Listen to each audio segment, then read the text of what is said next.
What's up, everybody? Welcome to Logical, Plausible, Probable. Man, I just decided that I had to do a late night live stream. Thought we were going to be having some fun. Myself and Smokey and a few others, we're going to have some fun on a topic, which I'm going to dive into a little bit here, but I'm going to save the majority of it for tomorrow. But which something's just been driving me up the wall lately, and I think is starting to become the unavoidable reality of especially the online atheist movement is that they are absolutely suffering from a full scale mental disorder. And I think that the one I came up with, the atheist fantasyland projection complex, I think it's actually only a small portion of the overall atheist condition.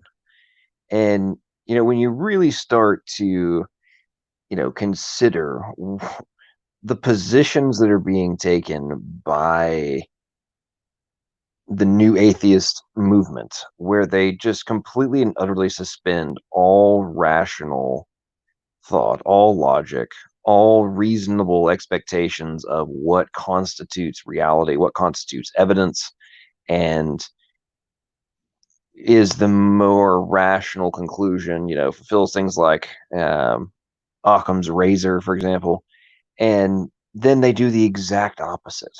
I mean, it's really starting to reach levels of true insanity. For those of you who missed it earlier today over on Smokey Saint's channel, one of the funniest things I have ever watched. It was a abiogenesis discussion between Anthony Maurice and Speed of Sound, also known as He Who Shall Not Be Named, also known as Lord Voldemort. And that turned into one of the most epic examples of atheist fantasyland projection complex that I have ever witnessed. And tomorrow I'm planning on doing a full scale review, like breaking down the video and like just responding throughout the entire thing. But oh my goodness gracious, that just the whole premise of suspension of all reasonable expectations and conclusions was on full display. But the irony is that what we witnessed earlier today is become the norm. The debates that I've been in, the ones that so many of y'all have witnessed, I mean, so often it is the exact same talking points that we hear on a regular basis. I mean, George Bond just made the great point. I mean, one of the funniest lines I have ever heard, "Do you know what pudding is?" actually came out of somebody's mouth in relation to abiogenesis. And then the uniformity of pudding tried to be leveraged as a way to circumvent, or the fact that the prebiotic earth would not actually be like pudding is somehow a way to circumvent the incredible requirements that would be required and are attempting to be reconstructed in a modern chemistry laboratory in order to recreate supposed prebiotic scenarios in which life can come into existence. I mean, this stuff, you cannot make this stuff up. I mean, it is reaching such levels of insanity that I'm honestly to be honest, I'm starting to feel very concerned for the average atheist. I mean, these people are consciously suspending rational thought to the level that, as Smokey was joking earlier tonight, I mean, should they actually be let out of the house without a helmet on? Should they be allowed to drive? I mean, if you're going to suspend any kind of reasonable thought processes in reaching your conclusions about your very existence, what kind of responsible adult thought processes are you applying to the rest of your life? Like the rest of your day-to-day expectations, your decisions, your, I mean, parenting, I mean, whatever the heck it is. Like, if you're willing to buy into this level of madness and literally operate from a, you know, for those of you who loved like Superman, right? Like the Bizarro character, you know, everything was basically opposite day, right? And he went through all the different comics, and you know, was basically trying to be the polar opposite of Superman in so many aspects. And oh man, here we go. Lord Voldemort has entered the arena. This should be fun. So yeah, so not actually going to do a review tonight. That's for tomorrow. Um, but this stuff for the average atheist, I mean, materialism, naturalism, reductive materialism, determinism, all these different isms that they cling to are such a fragile construct that completely and utterly depends on the illogical, the implausible, and the improbable somehow managing to come into existence, to construct themselves, and to formulate rules and processes that in no other context would be ever considered to be a remotely rational conclusion. But when they're called out on it, the most common retort that you hear from the atheist is, you're nothing but a god of the gaps individual. And this is why I came up with the whole premise of the atheist fantasyland projection complex. Because at this point, with whether it be abiogenesis, whether it be cosmology, whether it be evolution, all of these different facets which are ultimately their worldview ultimately depends on being able to come into existence without the intelligent agent being required. Who is actually clinging to a greater god of the gaps in this context? The chance of the gaps, whatever you want to call it, the materialism of the gaps, naturalism of the gaps, whatever term you might want to apply to it. I seriously have reached the conclusion that they are required to, one, make a greater leap of faith, and two, because their position is so stunningly implausible, the amount of dedication, passion, projection, and refusal to even concede their own irrationality on any point has to stay firm. Otherwise, every aspect of their worldview just shatters instantly. I mean, it completely goes down in an absolute. Sorry, I just saw George. Let's put that up on the screen. Let's see. George says, I don't want to spoil your thunder, John, but I thought the seed was even better. I literally pissed myself laughing. What a way to start the day. I mean, some of the lines were too good. I mean, the seed came from either God or aliens. I mean, but that whole thing, and everybody just stay tuned for tomorrow, because this is going to be great. The actually breaking down the madness of what we all witnessed today. But that one line is just another great example of how the average atheist, Dawkins, all of them, I mean, all of it, it's like, hey, I'm happy to kick the can down the road. I will do the ultimate punt out into the universe. And somehow, even though I have completely refused to come to any rational conclusion about my very existence other than I don't know, therefore it must have been aliens. And then to say that anybody who believes in a external intelligent agent is clinging to nothing but God of the gaps. I mean, okay, so let's what are the two options the atheists really have? They have either it all can happen by total chance and there is no need for a directing agent, or aliens did it. I mean, that's what we're boiling down to here, folks. This is what evolutionists and atheists have brought themselves to. It's, hey, oh wait, evolution doesn't rely on abiogenesis. Really, it doesn't. It's not something that has to be questioned. Really? So the process in which you claim has been proven beyond all doubt, and it's the proof of why there is no God and why there is not one that is necessary, is dependent on the thing that has no chance, per many of their own admissions, of actually ever being proven. But anybody who questions it is therefore nuts on the theist side, or whether they're a theist or just say, I think evolution's a dumbass idea, therefore they must be nuts and just living in fantasyland denial. It is, I just can't take it. I can't take it. It's reaching such incredible levels of madness. I don't know what to do.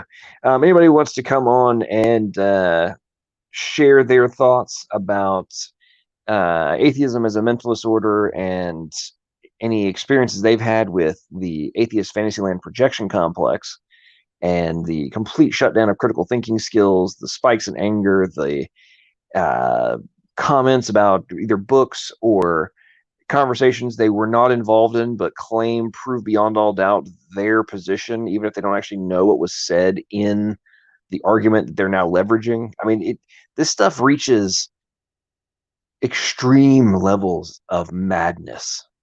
I really don't know how atheists can take themselves seriously other than they live in such a state of denial and anger, frustration, insecurities, so many different mental defects that enable them to cling to a worldview that somehow enables them to ignore the obvious while subjugating themselves to complete and utter mental deprecation when it comes to basic thinking. I mean, it's who's a cruel vision ACV. Bro, you gotta check out Quantum Eraser channel. Space is a violation of natural law. Aliens are debunked and have been for a long time. Phil Caho. Thanks for the garbage lying stream title.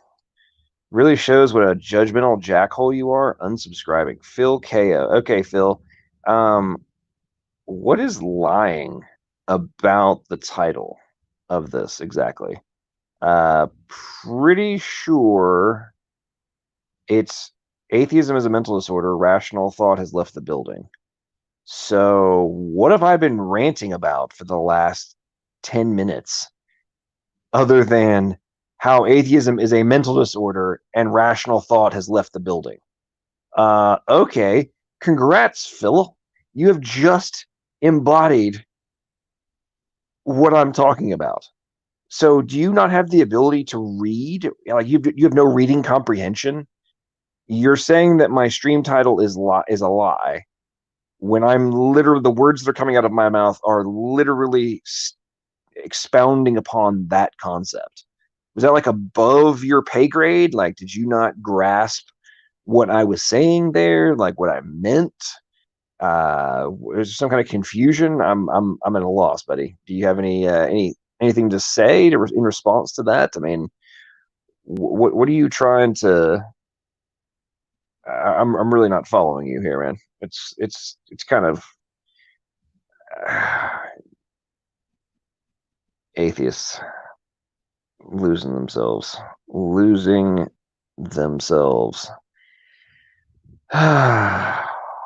I don't know. I don't know, folks. It's so did he like delete his comment? I think he deleted his chat. That's funny. So did he like block himself from the channel? I'm confused here. I'm seeing it in one chat box, and then in the other one it's gone. Like, what happened here? I don't know. Being that okay, hey, what's up, Calm Tom? How you doing, man? Let's see. What's he saying here? Calm Tom, being that certain is a little arrogant, I agree. Not to downplay the hard work of the innovators or the science community that they try to conflate. Yet, I mean, here's the thing. I don't think that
all right, hang on here.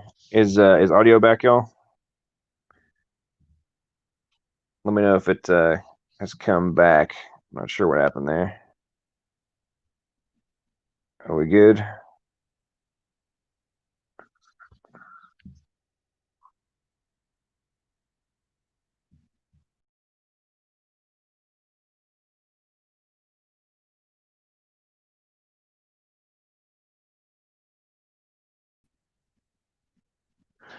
All right, folks, I think I'm back.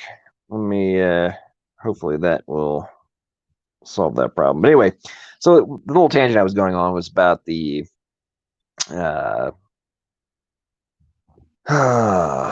intellect of the scientists who are doing this research. I don't think that they're actually stupid. I think they just know that if they I think this has become almost a subconscious problem of if they actually allow themselves to think about things from the macro view, then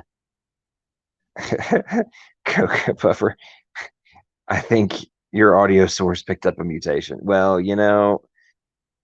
I think it may have. However, the beautiful thing about this audio problem is apparently just like in biology, I have a edit feature that enables it to be fixed and reconnected, just like we have in our DNA. I mean, to go and fix things, or our immune system, or all of the other aspects of repair that exist in biology. Well, turns out, I guess one of those happened in technology too. But Smoky Saints come joining in. What's up, Smoky? What's up, bro? How you doing? Man, I'm doing pretty good. So appreciate you joining me, man. So what tonight? Not going to dive too much into the madness from earlier. I think I'm going to save that for tomorrow. Okay. But tonight, I really just want to talk about the level of just the level to which atheism is a mental disorder. Okay, I'm game.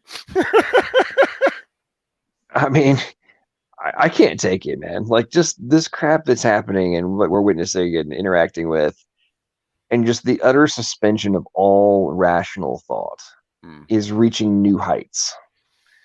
I mean, like, I have never read XYZ.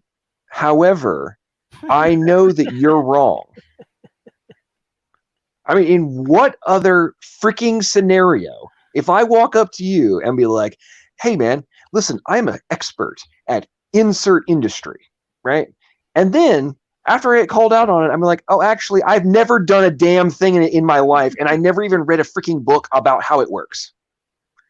But I would sit there in the interview, like, insisting that you should hire me because I'm an expert in XYZ. You know, I mean, you would be laughed out of the building and never let back in. And I'm talking about in the business world. Would you agree with that? Yeah, no, I would. The just desperation of clinging to really blind faith. You know, the blind faith they say we have. You know, we have in Greek pistis, assured faith, faith based upon evidence, actual evidence, and deduction and induction. And when we tell this to them, it's like we're speaking Greek. Like they just can't understand what we're saying. And I mean, maybe I'm a garbage communicator, Maddox. I mean, I don't know what's going on here. No, well, I would say the only garbage in your communication is that your vocabulary is above the average human, and maybe you need to start speaking at a 5th grade level because it seems to just like zoom past these idiots. I mean, I do struggle. the earlier Iron Charioteer, that guy is. I mean, I kid you not, dude. Oh, yeah. Forrest Gump is a genius next to that dude. Yeah, no, he is a very special type of stupid. I mean, really, in some magical ways, for sure. I mean, seriously, like, it takes a lot to get me, like, frustrated with it. Like, to where, like, it's not even fun anymore. Now it's sad. Like, he pushed me there. He pushed me from it being fun and entertaining and, like jovial and let's make fun of the idiot atheist to, oh no. Quick sidebar, because George Bond is talking about. He and I chatted about this earlier. So, do you know who Dapper Dino is? I'm gonna say no. Okay, so he's this like hardcore evolutionist. He just like runs around trying to bash everything creation, right? Oh, right. So the other day I saw this video he was doing, and him and this other guy were talking about how George Bond is actually a sock puppet account of Ian Judy. Okay, so get this. Ian Judy is like an American guy. Okay. I'm pretty sure nobody would ever question George's accent as being American. So either George is putting on a fake accent every time he gets on to do a live stream, or Ian Judy is. Interesting. I mean, let's think about this for 1 second here, folks. I mean, come on. What world are these people living in? Like, no, I'm pretty sure that he's a facade account. I mean, and they had a whole conversation about this. Oh, yeah. How George Bond, Ian Judy sock account. Yeah. Like, have you never like listened to the like when George has joined these discussions? Like, you'll notice the sheer absolute desperation they'll go through to make any point at all, no matter how ridiculous or nonsensical or hypocritical or asinine, because there's always a few clapping monkeys behind them that feel validated by the nonsense. It's cultism. It's cultism. It's atheistic cultism. They don't even care about good arguments. Like, they don't even care about truth or good reasons for what they believe. It's just an absolute, complete and utter ideological dumpster fire. Oh man, speak of the devil. Ian Judy is now entering the live stream. Ian, it's great to meet you, man. How you doing? I'm so glad that your alias has finally been removed and we can all know. So is your true name actually Ian, or are you actually George? I mean, because George Bond, I think that's a little bit too cinematography related, man. So who are you really? No, I like people to call me Ian Jubes. And quick sidebar. So Cruel Vision ACV, yes, you can join. The link is in the chat if you want to come in. But sorry, go ahead, George. No, I was laughing as you guys were talking about that. Raw Matt put me onto that video, and I watched it last night, and it just killed me. I mean, that guy has been trolling Ian Juby's videos for ages, and he links to actual reports. Well, I'll give you an example. There was this one episode Ian had on the Niagara Falls, and he linked a report which I read from top to bottom, and that actual report supported Ian rather than refuted him. And I pointed out all these various sections of the report where, you know, the author wrote this, and this, and I just found it so funny. This guy's a total idiot. Really, he's a total idiot. Well, things like that you're talking about, you actually go and read the article or read the book they're referring to, and then you get halfway through it, and it's like, wait a minute, this literally says the opposite of what you claim it says. Exactly. I mean, it's a mind bender. Well, since we're not just talking about anything specific tonight, the same thing in modern politics. Oh my goodness gracious, I remember in the 2016 election here in the United States, I would see headlines and be like, wow, there's no way that actually happened. Go and read the article, and literally in the very last paragraph of the news report would be a direct contradiction to the headline. And I'm like, wow, so you guys covered yourselves from slander and libel lawsuits in the last sentence, and you're gambling on the premise that 80-something% of people never make it through an entire article. And it's 90-something% never make it all the way through the major article. 80-something% never read anything other than the headline. Yeah, well, a good example of that, John, was Leo Filius was having a discussion or a no, I think it was a discussion. He brought up that paper about how scientists have proven RNA can replicate itself naturally. And I actually downloaded that paper and I read it. And Nephilim Free, Anthony Morris, and I think it was Jason Izard were all stating, no, they were directed, they were purified, and they were synthetic. And that's exactly what the paper actually stated. So I think Leo Filius was actually talking about what he read in the abstract. But if you read the rest of the paper, it clearly shows that it was a directed experiment. Well, given the fact that after his debate, if you can call it that, with Ontangelo the other day. Oh yeah, I watched that too. Yeah. And I don't know if you saw any of the chat back and forth I had with him in the comments, but yes, I did. Okay, so did you see the reference he sent me to supposedly debunk the point I was making was literally the dictionary definition of a codon, or sorry, of an intron. And then he said, do you have no response to the source that I sent you? It's like, yeah, actually I do. I've got multiple papers on this, but it's like a well-recognized premise. So if literally the depth to which you are going to go and find out whether what you're saying is correct, incorrect, or just borderline dumbassery is going to look at the dictionary definition of something, wow, congratulations on following the model of the one and only T-Jump. Like T-Jump, it's the Stanford dictionary for insert whatever department it is. Oh, I look at the psychology dictionary from Stanford, physics, whatever it is.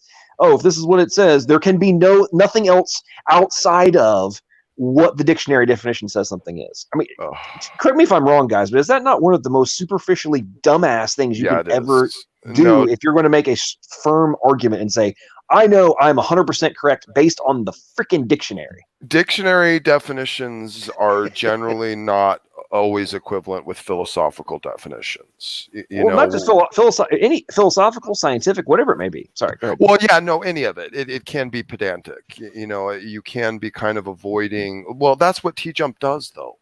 Like, he tries to fit everything in the narrowest box possible so that he can, basically defeat it through the easiest course possible. This is why, like when Godless Girl changed her position in the middle of the debate, completely befuddled him, because all of a sudden he was making knowledge claims he shouldn't have been making, and then all of a sudden she tried to push him basically into a presuppositional argument and really fumbled him up. That's why it was so fun for me.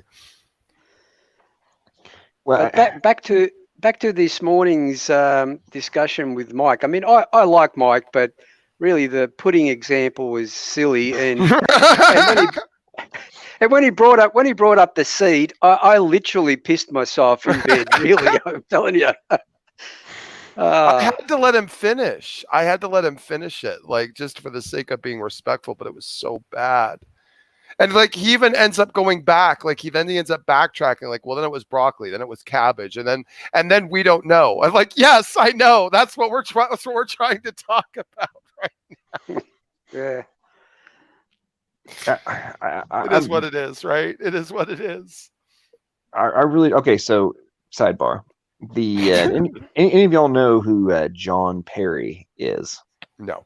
He's the like No. stated casually and stated directly channels. One of them, he's got like 300,000 followers. He's like a build atheist. Anyway, he did a whole video, right, on how atheists. So this guy is an atheist. Okay, he does this whole video on breaking down. I felt like I was listening to myself. Okay, he's like breaking down why it's completely stupid to not consider DNA a code. Like, why do atheists keep making this argument? It is a literal code. Okay, so that goes through the whole thing. Then, in like multiple other videos, he proceeds to tell people how they're idiots for concluding that the intelligent agent would be needed for the code. Did you hear Matt Dillahunty tonight during my stream? Oh, yes. It's not a code. It's just analogous to a code. What does Analogous, that even mean? Okay, but let's take this one step further, and because Perry made this argument, and I've heard this from multiple other atheists. One of their foundational supposed arguments of why the genetic code could come into existence is signal theory based on observations that living organisms can develop speech encoding, can develop communication methods. Lovely. I'm like, if that is not the literal right? epitome of circular logic, I do not know what is. Yeah. Okay, cool. You're arguing that a completed system, a closed completed system, now has the ability to create a new communication method. You're saying that is how, when that didn't exist, that's how it came into existence. Sounds legit. Okay. Okay, I'm a theist, so I may be stupid. Can anybody figure out how that makes any sense? Does that make any sense to anybody?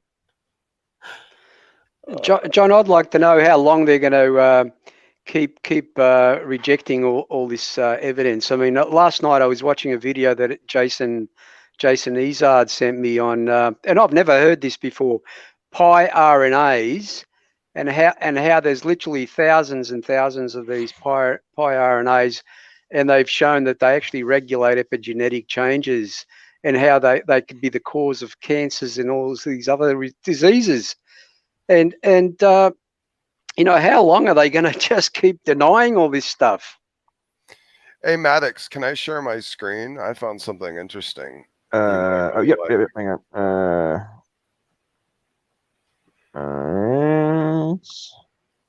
All right, you should be. Yep, there you go. All right, so this is an article that I found tonight on. I was actually researching a little bit more of the stuff on reasons.org. This is an article on their website called Evolution as Mythology, the Myth of Abiogenesis. And there was this one part that was super compelling when they're actually breaking down the probabilities. Okay, so this is the probabilities of the most basic of life coming into play through the steps of the probabilities. I just want to read these two paragraphs here real quick. It says, as an example, cytochrome C, a small protein found throughout the biological realm, had to appear early in the evolutionary process. Yet information theorist Hubert Yockey calculated a probability of 10 to the 75th to generate it spontaneously from an amino acid-rich environment. To put this into perspective, a 10 to the 75th chance is less likely than winning the Powerball lottery 9 weeks in a row, buying only one ticket per week. But it gets worse. Life is composed of many more complex molecules than cytochrome C. Murray Eden of Massachusetts Institute of Technology calculated a probability of 10 to the 313th power to spontaneously bring polypeptide sequences together into functional proteins. Simple, self-sustaining life requires 1,500 to 2,000 gene products. The Hoyle estimated a probability of 10 to the 40,000th power. 40,000th. Wow. 40,000th power to 2,000 enzymes in a random trial. Physicist Harold Marowitz has calculated that if a large batch of bacteria in a sealed container is heated so every chemical bond is broken, then cooled slowly to allow the atoms to form new bonds and come to equilibrium, there is a probability of 10 in a really big number, 100 billion, 10 to the 100 billionth power, that a living bacterium will be present at the end. Yeah. Probability of naturalism, ladies and gentlemen. Well, I mean, that's when you get into. I mean, I totally get what you're saying. I agree with 100%. And by the way, it says at the very end, in mathematics, that the mathematicians believe that basically any event is essentially impossible if it passes beyond either 10 to the 50th or at the very outer range, 10 to the 150th power. So super impossible. Yeah. The 10 to the 150th power is the law of small chance, I believe, and basically that was come up with because there were idiots so the 10 to the 50th is like the total number of actions that could have happened in the history of the Earth, right? That's where that's where Bohrs Law comes from. Of 10 to the 50th, anything beyond that is zero because there hasn't been that many freaking chemical actions on the Earth, right? Right. The total projected for the entire universe is 10 to the 143rd. So I forget the guy's name off the top of my head right now, but the guy that came up with the whole law, Michael Dembski, who was I forget. Anyway, the 10 to the 150th, he was like, let's throw a couple, like 10 extra powers on this, just so nobody like, well, you're still inside the chance. There's still a 0.0 blah bazillion zeros and then a one, right? So he's like, cool. Let's toss a few extra powers on there. And no, okay, anything beyond, okay, we all agree anything beyond this is zero. Okay, cool. I mean, that's why in I forget who I was having the conversation with, but I was talking about like the helicase, and it's like the helicase coming into existence through chance is 1 in 10 to the 451st power. Mm-hmm. And everybody agrees the helicase is like, no, actually nobody disagrees that the helicase is not one of the most completely essential components of the replication process. Like without it doesn't happen. Okay. Right. For that, just that one protein, 10 to the 451st. Ladies and gentlemen, I would conclude that if you are literally, what is that, 301 exponents beyond zero in your improbabilities, I would wager that equals zero still, folks. Yeah. I mean, how do you conclude this isn't? And here's the other thing that really gets me is the more we're discovering about the proteomes and such, the whole argument of, well, it could have started out simpler just because we see all this complexity now doesn't mean that the complexity had to be there for life to start. Oh yeah, it's like, okay, no, hang on. Let's think about this for a second. Okay, fine. Let's say it could be slightly simpler. Fair enough. How do you explain things like protein targeting? And for those of you who don't know what protein targeting is, one of the arguments that the atheist evolutionary dumbasses love to point is like, oh, well, the end functional protein doesn't necessarily need all of these, every single one of the amino acids, and it can still come into existence if you don't have all of them. It's like, okay, fair enough. What have we been discovering about that supposedly useless portions of the protein that get cut off, trimmed, modified post protein synthesis? Well, it turns out, ladies and gentlemen, that we are finding that portions of that portion of the protein, like before it's like completely matured, not figuratively, but literally serve as the destination freaking address for that protein. A digital destination address where it gets transferred, dropped off at a specific location, where then there are other proteins waiting, which oftentimes literally slice off, with the dicer protein comes in and chops off the that portion that was like the destination address. Then other little proteins zoom in, sometimes physically restructuring this protein. Now it's in the final shape. Then it gets repackaged. A new destination address is slapped on it, and then it can sometimes be either transported somewhere else in the cell, or literally transported to somewhere else in the organism with a literal, not figurative, digital address. John, on a more basic level, this is in Biology 101, by the way. They use Mrs. Gren as an acronym, and I've put that in the chat.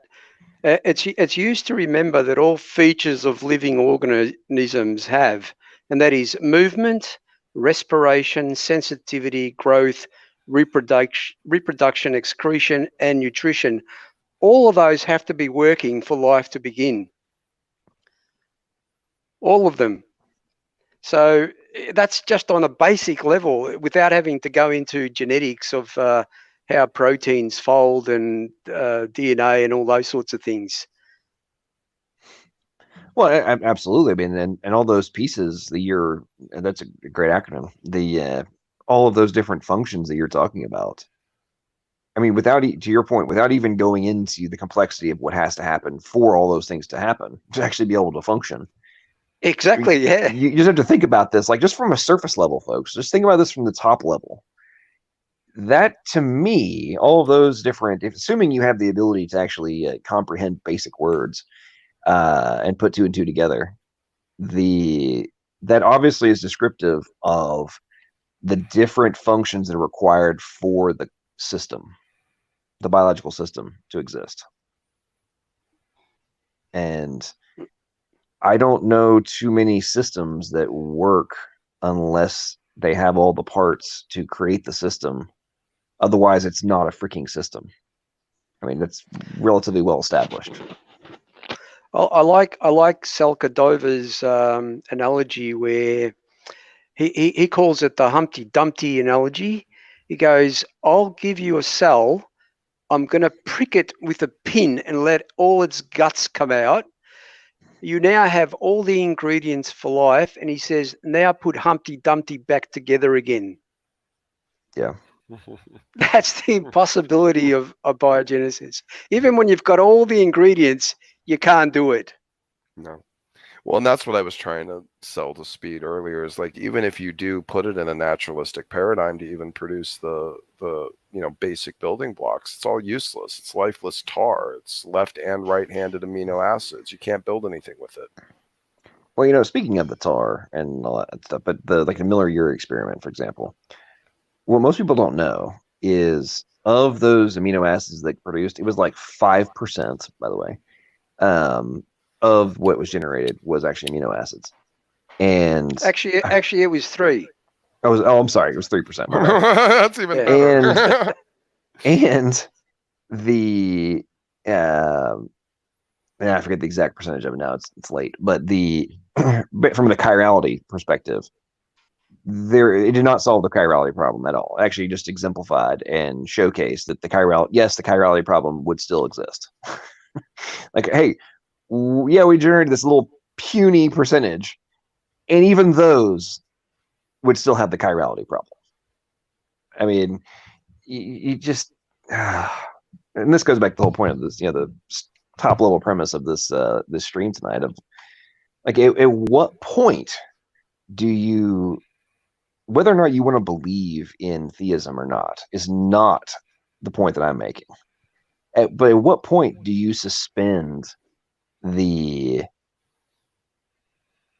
your staunch argument and position that there absolutely was no intelligent agent?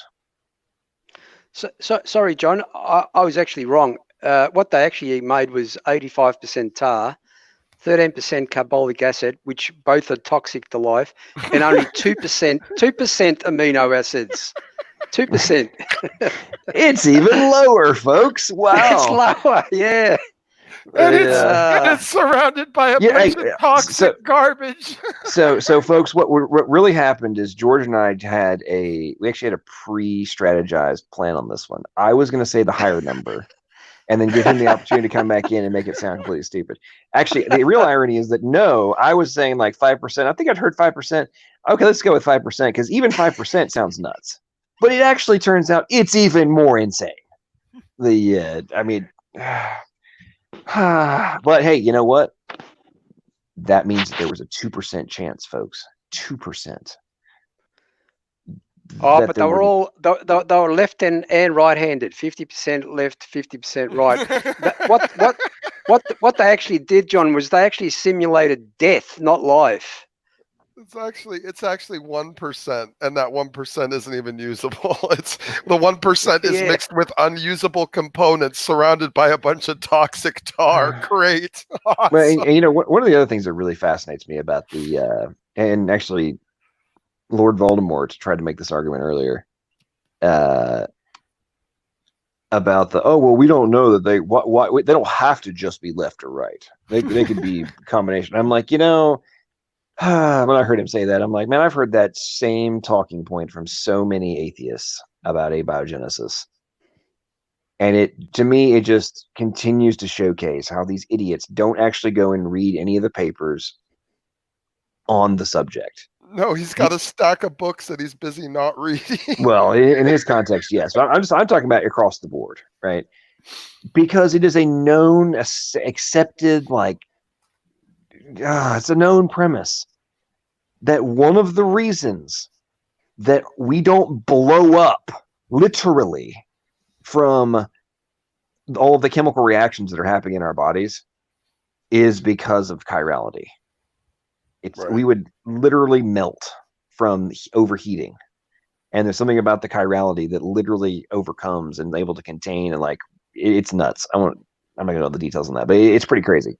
Go Google, anybody who questions this, go Google the whole aspect of why chirality keeps us from overheating and exploding. Cool, folks. So here's what's actually being argued by the abiogenesis idiots who claim that it can just be right and left for a while, and then magically they all came to be just left and right, or just right. Okay, cool. So somehow in that period, before it got to where it was actually a working model, they came together and then they would blow up. That was an improvement. I don't follow you. How do you have natural selection from something that doesn't yet exist in a form that can have natural selection, but you're somehow claiming to get to natural selection, a process of bonding which will result in its meltdown chemically, is somehow how life came into existence? Please, if anybody has an example of where that logic would not make you certifiable and worthy of a padded cell, please tell me. Anybody? Here's my my sardine analogy. When an animal is caught and killed, you effectively begin from 100% left-handed acids, and it gradually deteriorates into its equilibrium of 50-50. However, next time you eat a sardine sandwich, think about this. Your body will only digest the left-handed amino acids, and it will excrete the 50% or the other right-handed acids. How does it know which ones are left and which ones are right? How does it know to digest the left-handed ones and reject the right-handed ones? That is a fact, by the way.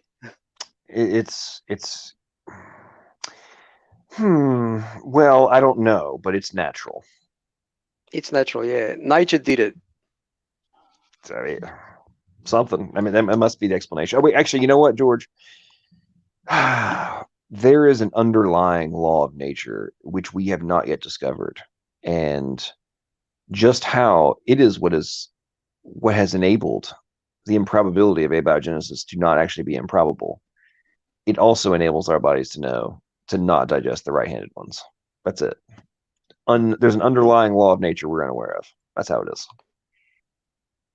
Oh, John, to be completely fair with Thromulus, the Ian Juby guy, you know, the guy that Oh posted on yeah, Ian Juby, he's never heard my voice, so there's no way that he could have ascertained that I was an Aussie rather than an American.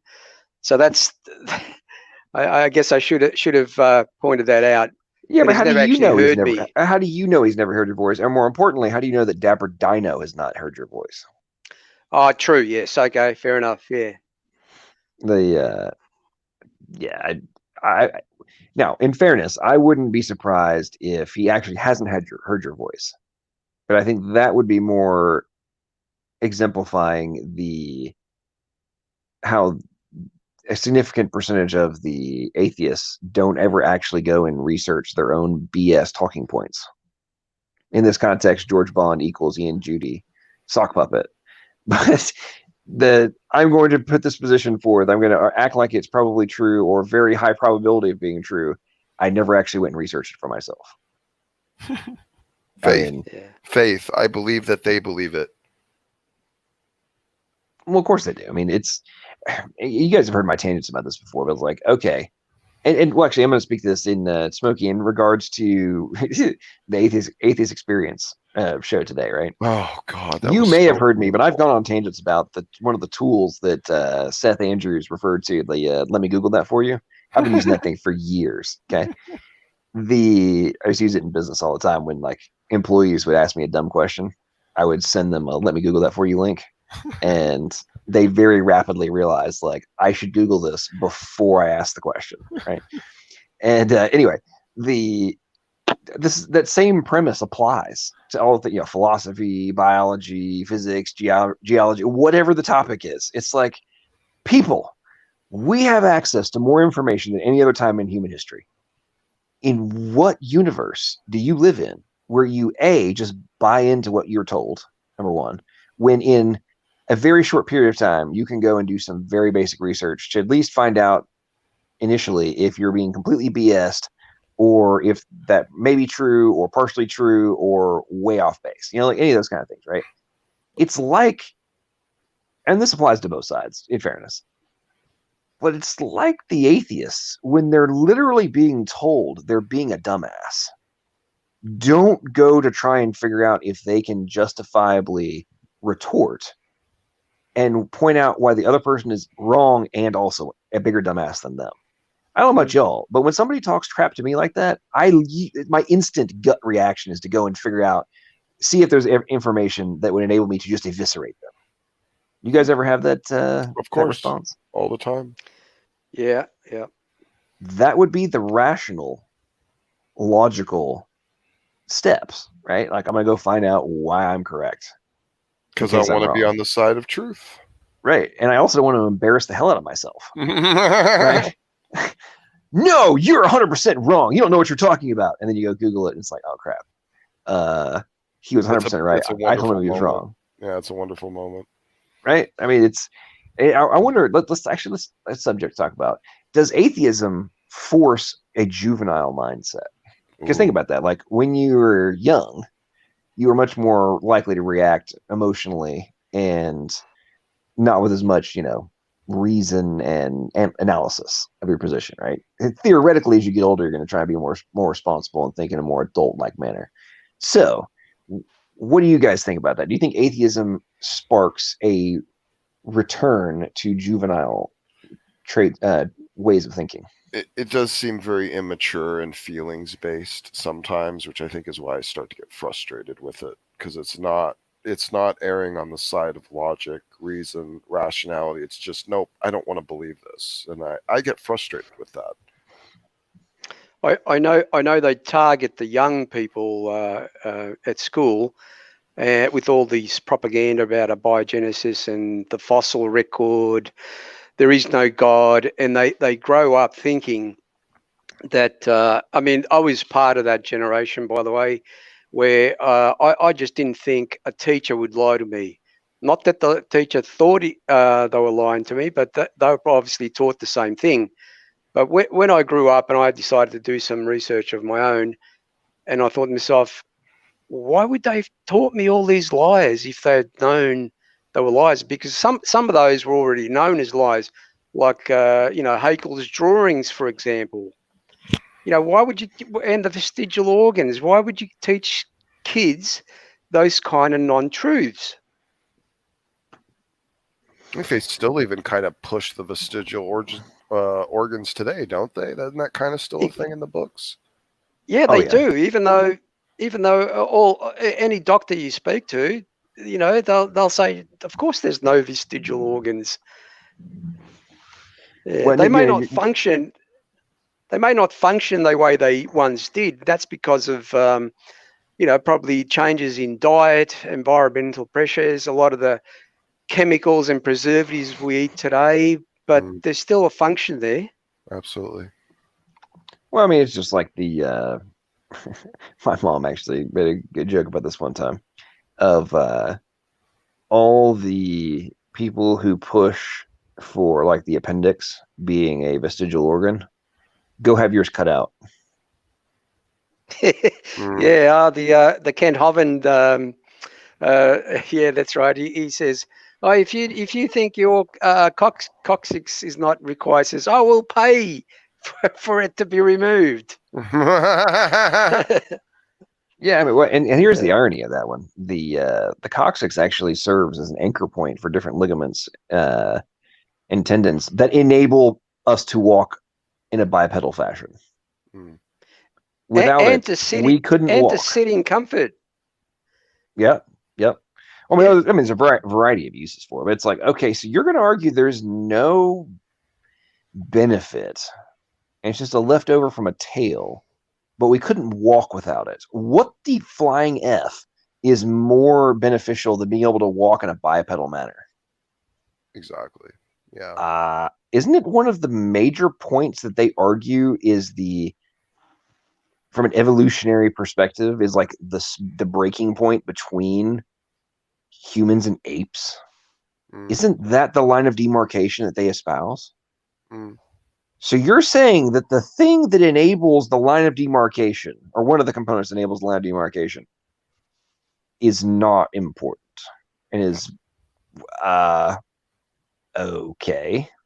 Again, back to, is atheism a mental disorder? I would say yes. That's like saying your tires are not important on your car. Okay, folks.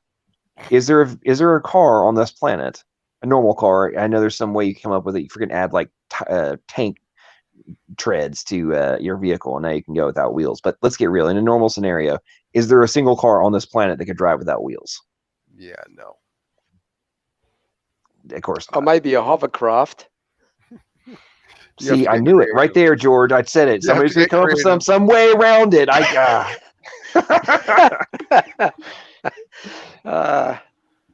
Oh man. Well, can you classify a hovercraft as a car though? Well, I mean, there's probably some way you could. Who knows? Yeah, it's a vehicle. Cocoa Puffer, I'm sorry, I don't accept your logic unless it's from a paper. R.J. Dennard. Hey, Coco, that's a great one, but it needs to be technical literature. I call him Mr. Citation. Okay, so sidebar. Oh, that would drive me crazy debating someone like that. Like, no, dude. You want a paper fight? Like, seriously? Okay, so here's the irony of RJ. So RJ is he is just like Lord Voldemort in this context. Okay, he doesn't actually, he claims to have, I have one of the largest libraries of technical literature out there, right? The dude is a freaking librarian. Okay, remember his background's in history. Okay, he's like a historian or whatever. Okay, let's think about this for 1 second. He's actually a librarian, and I just want to ask you, folks, just because you're the librarian, does that mean that you have read all of the books in the library? I'm going to go with no. Yeah. And then number two, even if you have read some of the books, does it mean that you know what is in other books, or you even understand all the things that you read in the books that you did read. Indeed. I'm going to go with no. Indeed. And given the fact that Dennard, and in this context also as exemplified, as showcased today, neither does Lord Voldemort actually understand half of the arguments that they try to put forth as being known beyond all doubt. And I have the books, or in RJ's case, I have the library of all of these papers. Like, dude, you didn't read them. You don't know what the hell's in them. And you're what my source, and then I give you a source and you don't read it? Okay. Gotcha. Like, for example, in RJ, okay? So when I shared my folder, so I've got a bazillion papers in that folder, okay? I also have a Google Doc that has a bunch of links to different articles, okay? I couldn't like download the PDFs like that, right? Mm. In his like rebuttal video with the little soy boy, like the epitome of a soy boy, Jackson Wheat, he was talking about, John has nothing but, creationist literature, okay? What he was referring to there's a grand, in that one document, okay, with all the links, they're in there, because I checked, there's a grand total of 2 links to something that's not a secular paper, okay? There is not a single actual research paper or PDF in my folder that has come from any Christian journal. Every single one of them is from a secular source, okay? And this little bastard runs around acting like and claiming that all of the papers in all of my sources are nothing but creationist literature. And I'm like, okay, so 1, obviously you didn't read the other ones. 2, you went into this and searched purely for any example you could give to do this. And by the way, of the links, they were not to papers, they were to articles about a subject, not actually the technical paper. So desperate. So desperate. Anyway, enough of my little tangent there, but that stuff just gets me. Okay, hang on. What do you have here? Blaster Master. What's this guy saying here? If you were to discover to your satisfaction that evolution was true, would you stop believing in the God of the Bible? Okay, has anybody ever heard this question before? Anyone? Lots of times. Yeah, lots of times. He has to define evolution, or else I'm not touching it. So, Blaster Master, would you like to come on the show and have conversation about your question? I'm more than happy to discuss this premise with you. I would absolutely love to hear Maddox discuss that premise. There's a link in the chat. And faithful, honest, and true. Let's see. The coccyx has tendons attached to it that stops your guts dropping out on the ground. I didn't know that. We walk upright. We need it. If you remove it, your guts will fall. If you remove it, your guts will fall out of your ass. That's awesome. If that is true, that's incredible. That's hilarious. I need the technical literature on that. Oh my goodness gracious. Man, I would okay. I gotta, oh man. Jason, can you please send me a link to something like please. Showing that? Because in my next debate, next debate, I'm going to bait somebody into saying that the coccyx is vestigial. And they'll be like, okay, cool. You do know that without it, you will literally shit yourself. Oh. Oh, man.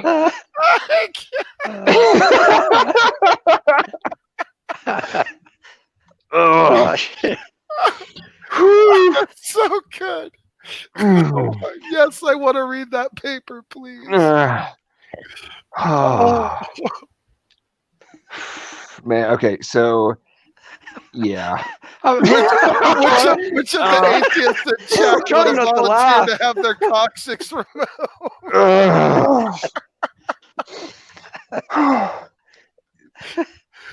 Smokey, I feel like you did. I feel like you earlier when you dying here.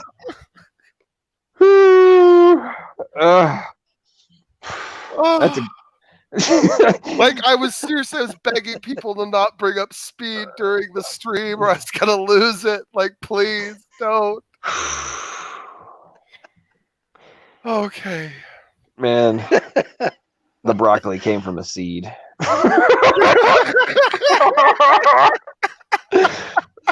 Oh. Naturalism. Seeds grow. Proof of naturalism. Here's one for you. Yesterday, I think it was yesterday, I was on Neff's channel, and we were talking about life coming from non-life, and I actually said to this guy, you know, you teach that life comes from non-life, from a rock. He says, no, we don't. I said, okay, well, there was this dust that coalesced into a planet, right? And I said, it all heated up. And over millions and millions of years, it cooled down and it rained and washed all these chemicals and minerals into a soup, which was zapped by lightning. And there you go. He goes, no, it wasn't like that. He says it was the stardust. and Neff and I pissed ourselves laughing. Well, what's stardust? Well, and the irony of that is, it's like, okay. Aren't we told that literally every element is the result of stardust? Yeah. I mean, well, even technically we are. We're just stardust. Oh man, I can't take it. It's We're just randomly assembled stardust. You know, one of the things I find so interesting about, and I would love it if Immutable Destiny was on right now, because I would love to have this conversation with him. They run around making these assertions that we don't know anything about, like chemistry, for example. And it's like, okay, are you claiming? Go ahead, George.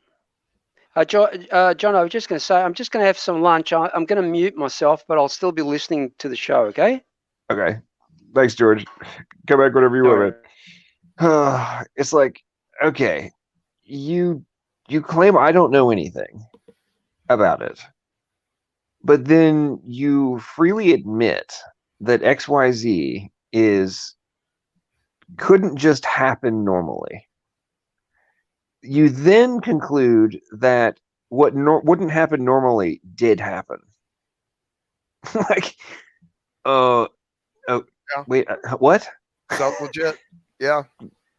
Did I just hear? It's like, wait a minute. Did I just hear you correctly? You just admitted this shouldn't happen, but then you say that it did. Well, that's almost how I was kind of frustrated with Speed a little bit too. Some kind of like he was agreeing to my points of like, you shouldn't agree with this. Like, this is not coherent. This is not sensical. And oh yes, I agree with this. Like, you don't have any evidence for your position. Yep, that's true. But like, okay. I don't think we're here to discuss what we think we're here to discuss. Perhaps it's atheist Fantasyland projection complex. What do we hear out of them? Crazy. Theist, you have no evidence. You can show me nothing. You have no proof. I must see testable, repeatable evidence. Okay. Do you have any? No. Yeah, that's about right. You just spent the last hour telling me that I'm living in theist fantasy land. Our evidence is denying all your evidence. I.e., okay, so another case in point of this. And by the way, sidebar. Is it just me, or is Rib in like serious desperation for us to have another debate? Yes. Have you like? I haven't seen your responses in the email. Well, because the email I just chat. don't care. It's just so stupid. I mean, it's. I haven't responded in a couple days. I finally responded. I told them no. I've said it now 3 times. Whatever date and time is picked, great. You guys are the ones that keep going back and forth. I've said I'll make it work. So figure it out and just send me an email that says confirmation. So I'm just ignoring most of it until I see something that says confirmation. Well, like if Rib and Michael are both, we can pound this out in like 4 minutes. We know exactly what we have to say. We can do this, blah, blah, blah. Like they're just so ready to do this. And I don't know what cloud house they think they've built that they're going to put up against me on this, but it's going to be interesting. Those two. What type of secular morality claims can you even begin with? This is going to be a complete dumpster fire for them. I don't know what they think they're walking into. Man, at this point, man, I really don't know if there's. I'm going to make Rib cry. I'm going to make Rib cry this time. Okay. So let's go ahead and establish this right now. Okay. How long do you think it will take before Rib does his first facepalm? 5 minutes. Give me 5 minutes. Okay, now 5 minutes in open discussion or 5 minutes in open discussion? Yeah, open discussion. Okay, 5 minutes inside open discussion. I say it's at least within that window. We'll have a first facepalm. Okay. Okay, now. In fact, if you want, I'll target Rib first, even though I kind of wanted to pick on Michael, especially since he spent 2 debates saying, I know the Christian God doesn't exist. Oh, dude, I have something planned so beautiful for that. It's like Cocoa Puffer. Oops. Next debate.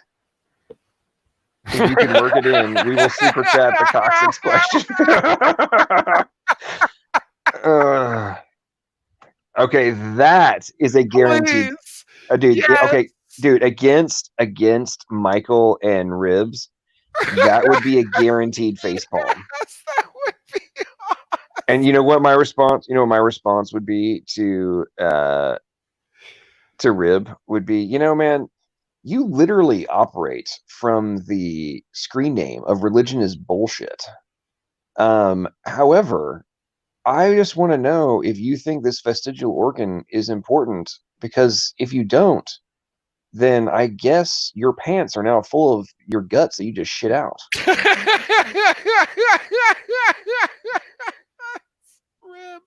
Oh, man. I'd say, it's interesting. You think about that from a level of like confidence, right? Yeah. And this guy's faux confidence because they're atheists, and nobody is actually dumb enough to actually believe with the level of assertion that they claim. Yeah, exactly. But to say that religion is BS, right? Okay. What percentage of the world believes in some form of religion? A vast majority. Vast majority, right? It's like, dude, congratulations. You have no hyperinflated ego. You are literally claiming that basically the entire planet is stupid. And he's so philosophically inept. Like, the fact I had the God can do anything conversation with him, like, really, bro? Have you not even taken like a basic philosophy 101? Not even like Christian philosophy. I mean secular philosophy 101. That's embarrassing. Hey, Smokey, was Atheist Jesus, was he over in your stream earlier? For a minute, until I made fun of how stupid his statements were, and then he Okay, left. so Atheist Jesus, I'm allowing atheists that are suffering from that mental disorder to come on, and Smokey and I are currently offering free therapy. So Amen. the link is in the chat. If you'd like to come on and have a therapy session, feel free. Air your troubles, sorrows, arrogance, whatever it may be, to the world. And let's hear it. Let's hear it, man. Let's hear it. Let's hear why you are not insane. I'd love to hear that. Yes, please regale us. I would love it. Oh, we're strawmanning ad hominem garbage. Oh, okay. Awesome. Well, I don't know about that. I mean, when you have a name like that, it's not. I mean, you can certainly draw a few deductions. Oh, actually, Smokey, he's saying that he didn't leave because of that. Sure. Whatever makes you feel better, bro. I guess I haven't seen Iron Charioteer. I wonder if he hasn't recovered yet from all the timeouts that you guys put him in. That was oh my gosh, dude. Iron is so like that kid's got to be like dangerous levels of stupid. Like, seriously. Like, I mean, he just couldn't even throw out a true statement to save his life. It's unbelievable. I don't know where he gets his information. I think he just makes it up. Okay, so let's see. Okay, Atheist Jesus. Let's see what he had to say here. So he says, yeah, as much as talking with you guys sounds so amazing, I'll have to pass and do something more productive. Just wanted to see what this was about. Yeah, sure. And then he says, I had an interview with Godless Engineer. So yeah. Yeah. So yeah, bro. So your conversation with Godless Engineer, yeah, that dude's dumb. Yeah, no, Godless Engineer is super stupid. Like, I mean, even on the level of actually being a mythicist alone, but that guy is really, really dumb. He's yeah. Like, what does he engineer? Can someone tell me what he engineers so I can be sure to stay away from it? Dumbassery. Okay, all right. Well, that's fair. I don't think he actually. I mean, he might have the degree, but okay. So you know how you can like, well, at least if you have intelligence, you can look at somebody's eyes and know if they're a complete dumbass, right? When I look into the eyes of Godless Engineer, when he's like expounding on different concepts, I'm like, oh my lord, this guy is dumb. Yeah, he is very dumb. It's like, whoa, the dumbassery in that boy is mind blowing. It's like, you actually think the argument you're making is sound? Yeah, he does not have any real serious coherency to much of what he has to communicate at all. That's why, like, it's really frustrating with him. Like, it just is he like at some point I wonder, like, is he? Well, yeah, hang on. So Atheist Jesus is being nice. He says, "I hope you have a good night. Take care." Well, you know what, Atheist Jesus, I hope you have a good night as well, man. Like, you stay safe. I don't want anything bad to happen to my fellow. Yeah, I hope you don't die and end up burning in hell tonight. So yeah, take care of yourself. Now back to Godless Engineer. I mean, what you're saying. I mean, it's scary to me when you actually not obviously I'm not actually afraid. I mean, metaphorically, I mean, I don't scary. think he's not one of the ones that a majority takes seriously. Like, he's a little bit on the outs, a little bit kind of like Raging Atheist is, I think. Like, especially since he's kind of in. Yeah, but he's got 50,000 followers or subscribers. Yeah. I mean, but I don't think his views are that high, are they? I mean, some of them. I mean, that's pretty decent. It's not bad by any stretch of the imagination. Well, I mean, anyone doing this long enough, I guess, can get a following, right? Well, true, but I mean, the point I'm making is that whether or not he's getting the same level of viewership as other people with that many subscribers is not the point. He's still getting, even if he only, let's say of his 50,000, let's say only 10% of them take him seriously. That's still 5,000 people who think he's sure. legit. Yeah, absolutely. I mean, and that's my point of, wow, 5,000 people are also dumb enough to think that you are a legitimate argument. Well, and even boy, the same point with the atheist experience. You can't come to a rational conclusion that Matt Dillahunty is a reasonable person unless you're kind of just out of your mind. So, I mean, probably the same. And you might be right, dude. Seriously, there might be, and I said this a couple times now. I'm going to keep saying it because I think it's true. Like, you see how these atheists react, and it is really, really emotional and feelings based. And they just start like engaging in this like really, really high level autistic spurg. Like, they just, and they don't even care about making sense anymore. They just start saying things. And like, I wonder, seriously, dude, do we have some like massive undiagnosed autism problem in this like crazy, stupid generation of Zoomer trash? Yes, I agree with you completely on that. It's nuts. Okay, so remember earlier we talked about this, Smokey. So Cruel Vision, ACV. Hey, Atheist Jesus, search quantum eraser delayed choice experiment, then see if matter's independent of consciousness. It's hard. You crayon muncher. Crayon muncher. I was actually talking to a friend of mine about this exact thing last night. I've talked to you about this before too, like the retrocausality and the delayed choice and stuff. And when you really contemplate the premise that with the delayed choice, we're literally in the lab being able to see consciousness cause a rewrite of history. Wow. I mean, when you think about that, well, okay. Number one, just like, whoa, that's trippy. But secondarily, what does this mean in regards to our very existence? Indeed. Like, okay, folks, if consciousness has the effect of literally rewriting history, then based on the outcome, but then it looks like that was always the outcome, right? Yeah. We know that it wasn't the initial one, but now it looks like it was. Think about that for a second, right? Yeah, that's right. And that's why in some of our conversations about like the universe, and like one of my positions I take, that we're actually seeing the universe in real time. Right. And it's like, to me, it's okay, if we're witnessing this in the lab, why would the same premise, we see this with light in the lab, why in the hell would the exact same premise not apply to the light we're seeing from the stars?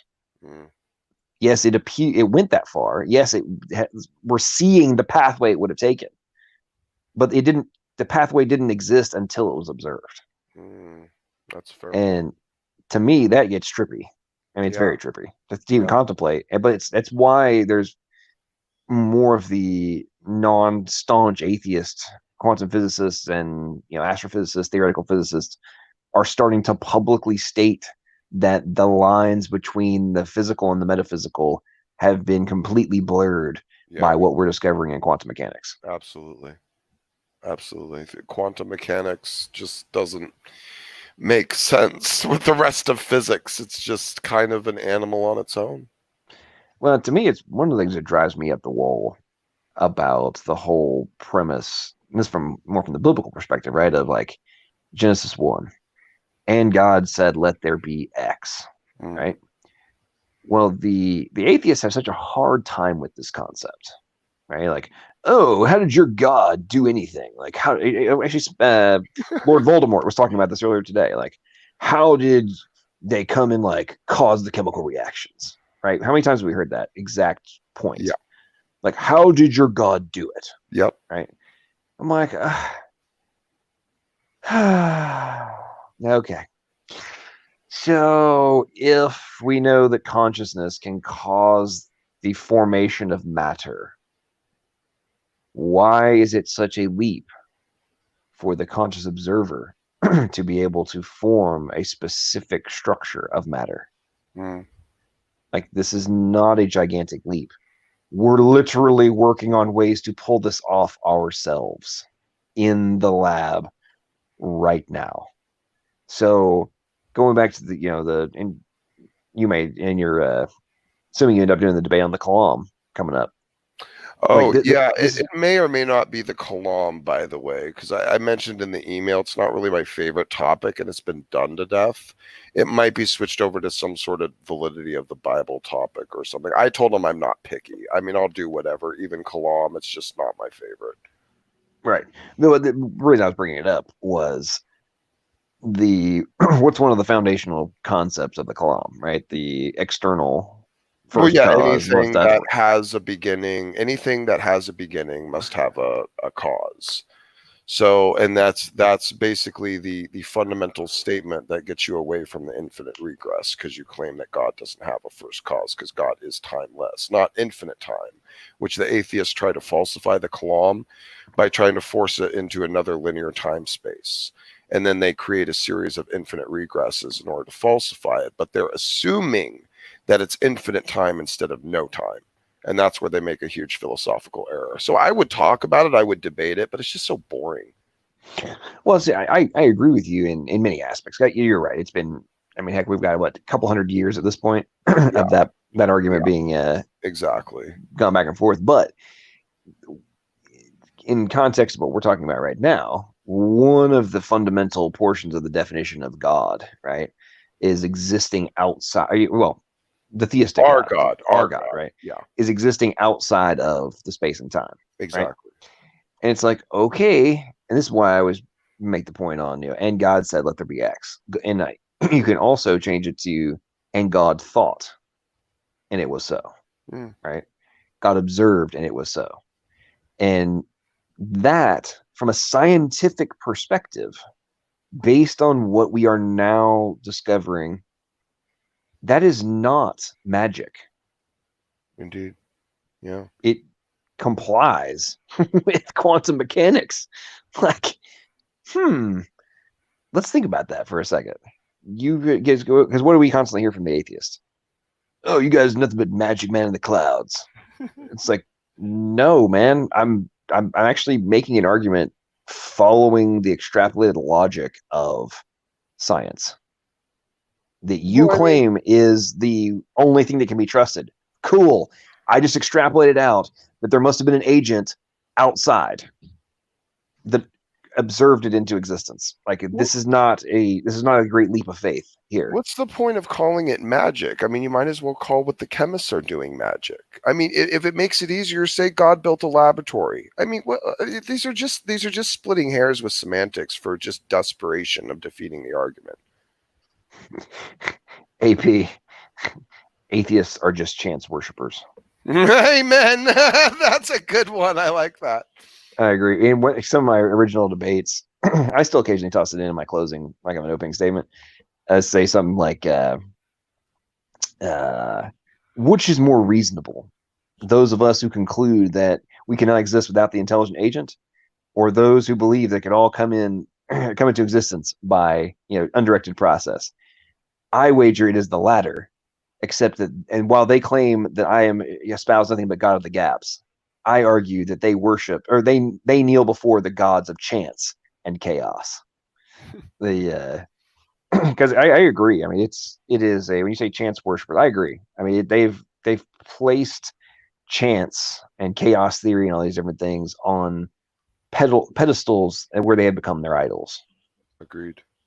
I mean, it's my friend, it becomes a very sad state of affairs. And as you like to say, Smoke, although I think ever since I referenced this, you have stopped using it as much. I may have pulled back on it a little. We can unpack this. I have pulled back on it a little. Dang it, dude! I still use it. Why?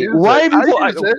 Well, just because I don't want to overuse it either, and I was saying it a lot. I'm like, okay, well, let's No, it needs. I'm telling you, man, that needs to be your brand statement of let's unpack this. I'm telling you, unpacking atheism. I'll work on it. I'm telling you, dude, that is okay. I know you have a background in business, so you know as well as I do that very, very, very often there's that line that becomes the brand. Yeah, that's true. I'm telling you, man. Well, that is unpack what we've been this. doing. We're building the brand. That is part of it. You're right. I'm telling you, unpacking atheism with Smokey Saint. I'm telling you, dude, that is it right there. Tony has entered the building. So Tony, are you going to go by Tony Kim or A Bio Tony? Yeah, right. Sorry, A Bio Anthony. A Bio Anthony. Right. Which nickname do you like better? Whatever. Yeah, it don't matter, but I mean, whatever you guys want, I guess. Tony's good though. He can't pick his own nickname. We have to bestow it on him. He's a New Yorker. That's how it works. That's it. Forget about it. Yeah, forget about it. There you go. So, Tony, have you recovered from the he's been Lord Voldemort's interaction earlier? Speed's been emailing me.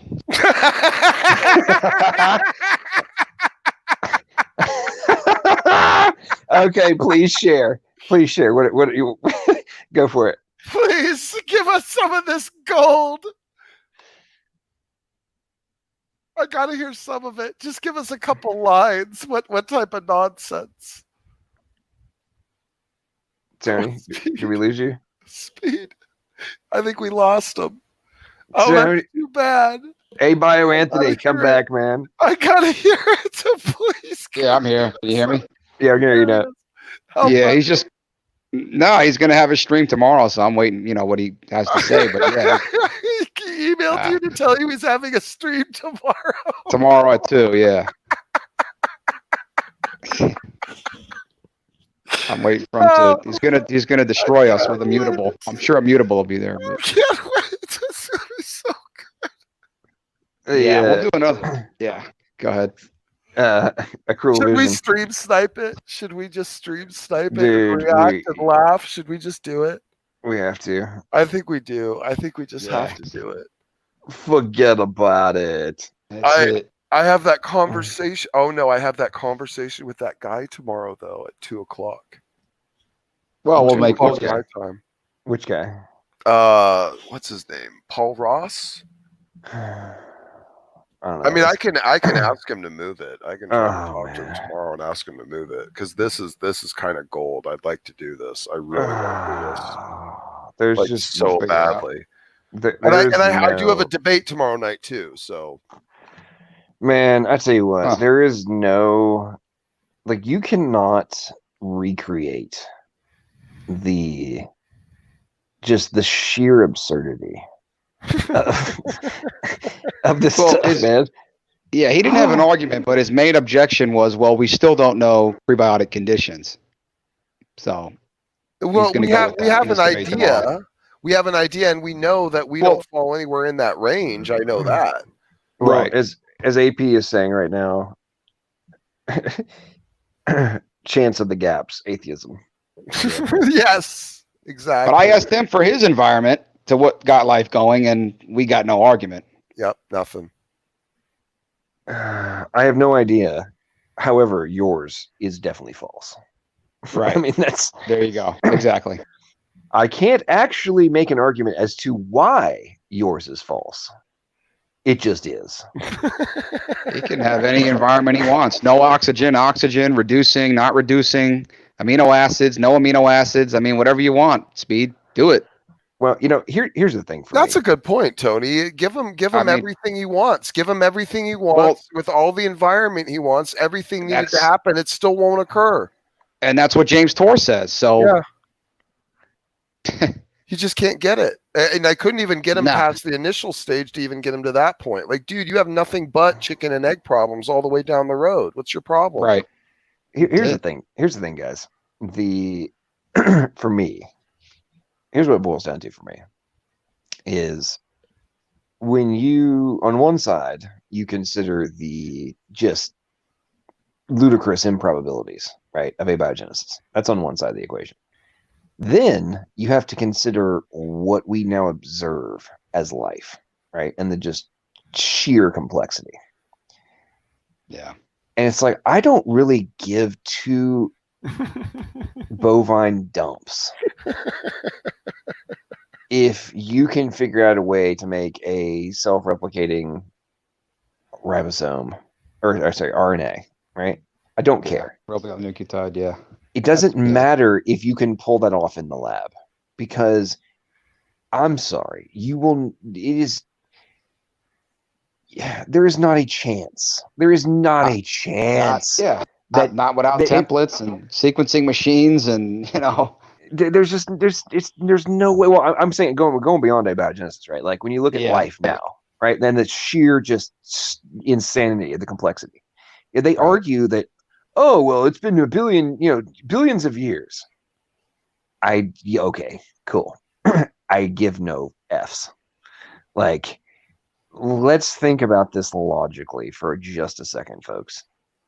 The things that are required for some of the most basic functions that we take for granted to exist have so many interdependent parts that we are now discovering beyond doubt if one of them gets skewed, the entire system collapses.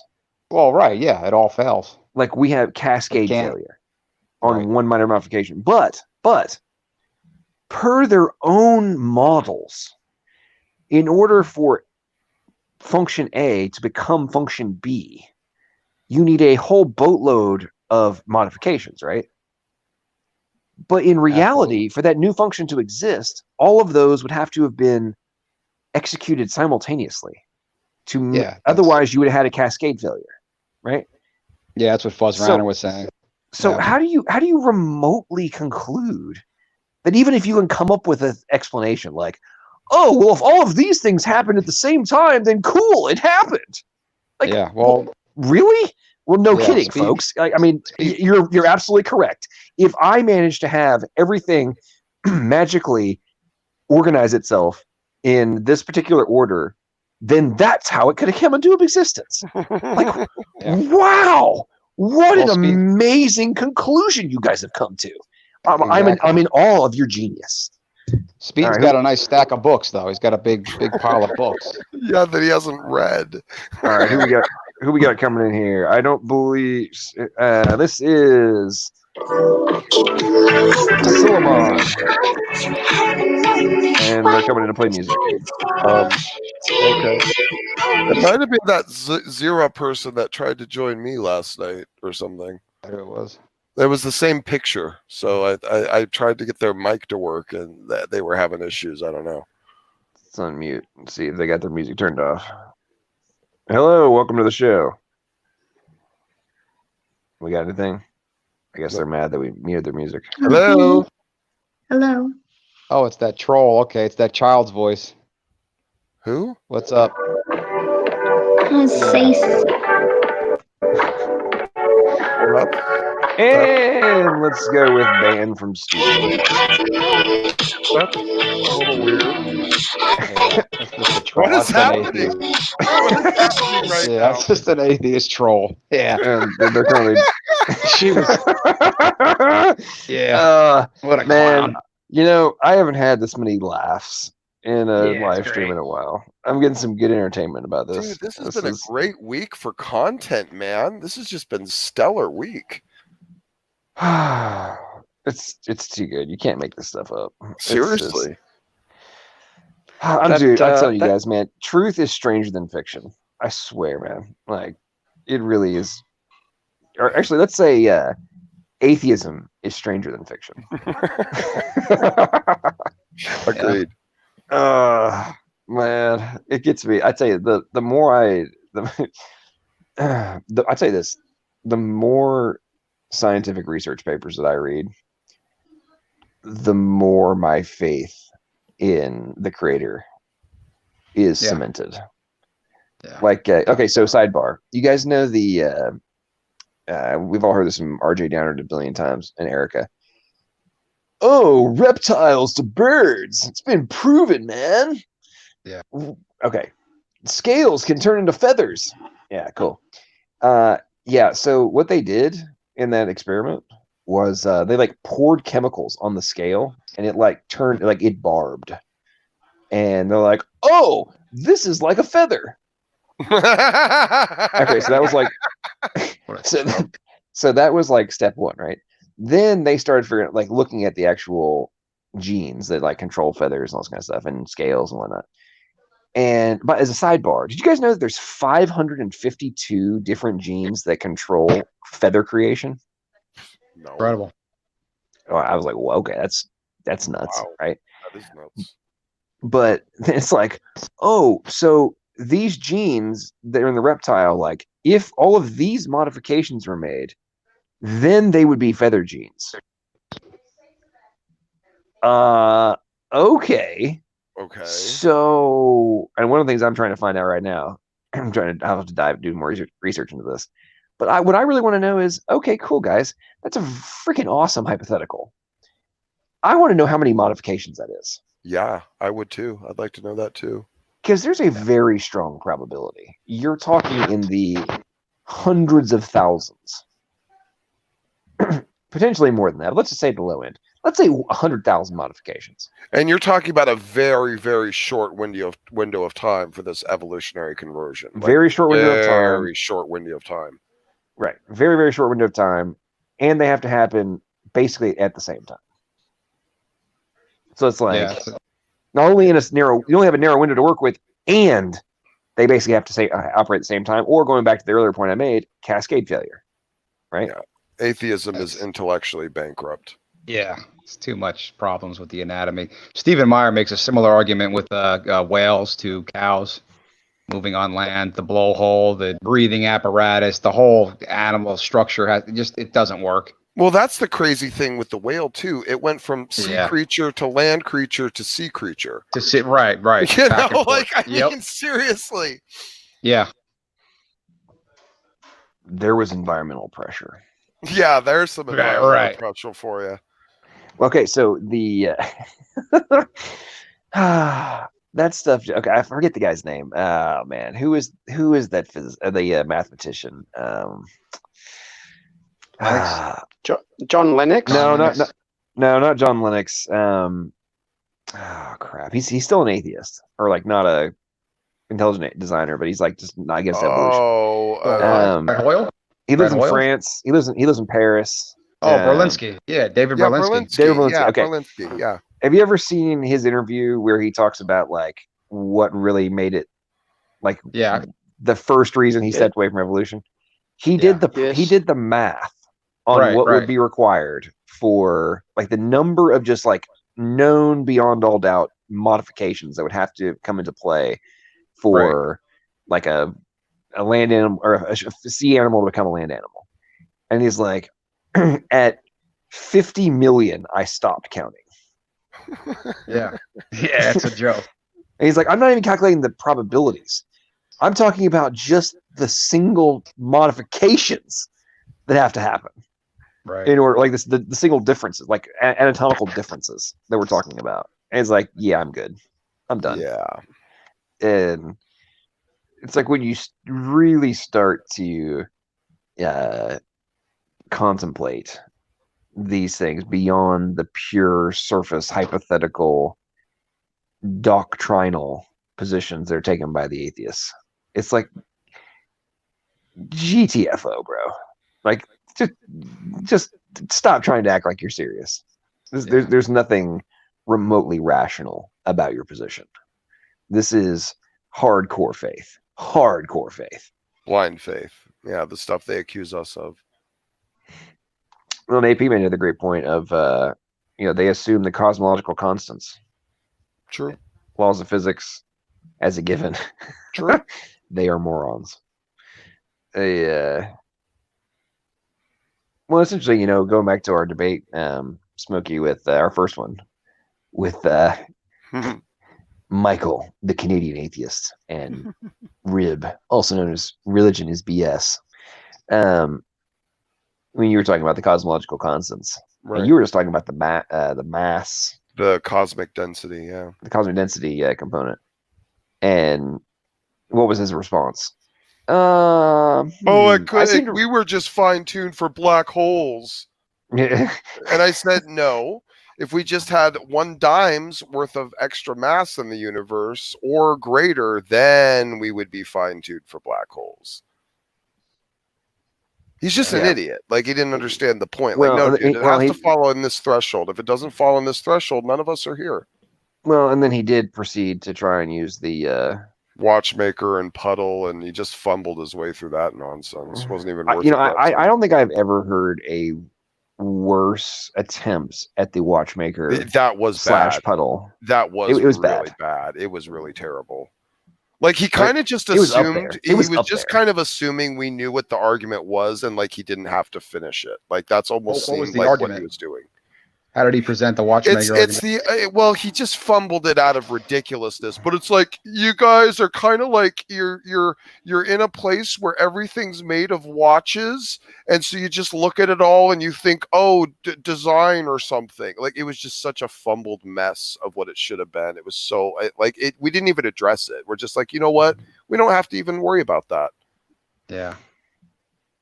It's funny because we've had me and John. We go up against some of these just clowns, and they'll talk about airplanes and all these designed machines.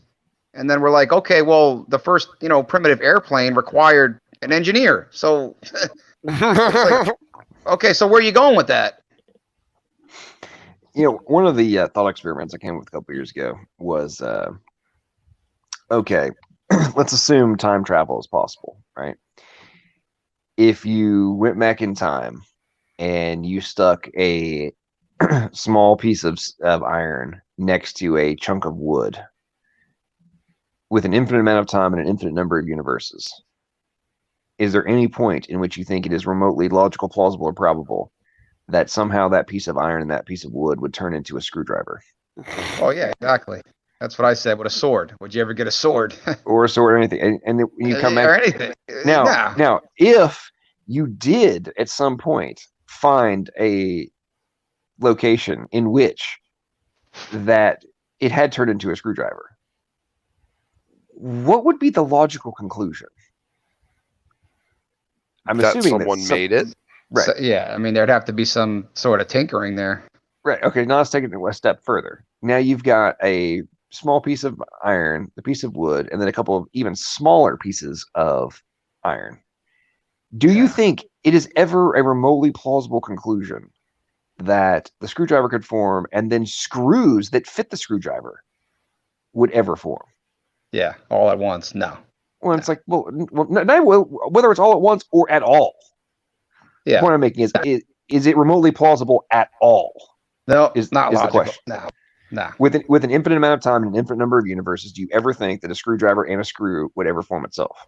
Right? It's No. like, well, no, of course not. You're an idiot if you would think that's actually the case, right? And it's like, well, okay, then you do realize what was actually being argued in evolution and abiogenesis even as well, is that we jumped past the freaking screwdriver straight to a drill with a drill bit with multiple speed options and 40 different modes. Like, that's what we're talking about. Yeah. You think it's dumb for the screwdriver to create itself, but you think it's reasonable that the drill did. Right. Yeah. Like, I don't get it. get out of here, man. Like, let's use our brains here for a second. Oh man, ladies and gentlemen, somebody who we have not seen in a while. Oh, Call me emo has entered. He has entered. What's he got to say? Let's see. It doesn't take that much to get a radical structure change. In fact, if we take the argument at face value, it would be impossible to have derived any domesticated crop or animal. Oh my god. Well, come on in. Emo. This is gonna. Emo is trying to. Okay, never mind. I can't even deal with Emo right now. Emo, if you want to come in and spew your usual talking points, come on, man. Emo, you got something to pitch? Come in the room and pitch it for sure. Yeah. Like, let's see where this goes. What really fascinates me about Emo is the last time he was on one of my streams. Right, we had this whole portion of conversation, which I seem to recall he actually initially brought up. But it was, if we found self-replicating robots on Mars, the logical conclusion would be that they were designed. Yep. I'm like, okay. So if it was on Mars, you think the intelligent agent would be the logical conclusion, right? But not on Earth. Okay. Correct me if I'm wrong, folks, but that seems like full-scale denial of basic rational thought. Agreed. How was lunch, George? Yeah, it was good. Pasta and chicken with a glass of wine. Oh, lovely. Yeah. That's a good lunch right there. A cruel vision, ACV. I was listening to your discussions about I call him brainless engineer. Like this morning's synonym with the pudding and the seed. I mean, he says DNA's like Diet Coke. Yeah. That means that RNA is like Coca-Cola. Yeah. That's just such a dumb statement, you know. Oh, painful. You know, what I can't get over on that, this goes back to the whole embodiment of just either full-scale dumbassery or denial on new levels. It's it is an undisputed premise in modern biology that there's machinery that's operating on the cellular level, on the molecular level. It's also well established that DNA has logic gate controls. Yeah. And I mean, so many other facets. But I mean, when you think about that, it's I don't think that there is a single sane human being on this planet that would ever argue that Diet Coke, regular Coke, Sprite, Dr. Pepper, who cares, insert name. Yeah. Nobody argues that there are logic gates in the molecular structure of Diet Coke. And if they do, as I said earlier, they need to be locked in a padded cell because they're a danger to themselves and others. I mean, Oh my God, my Coke is doing calculations. I mean, that's what's going on here. It's. But by the way, I don't know if y'all saw this earlier. The where did oh man, it looks like Emo came in here. He must have like sparked some serious chat action going on here. Come on in, Emo. Where'd it go? Oh, there's a funny chat. I was gonna share. Where did it go?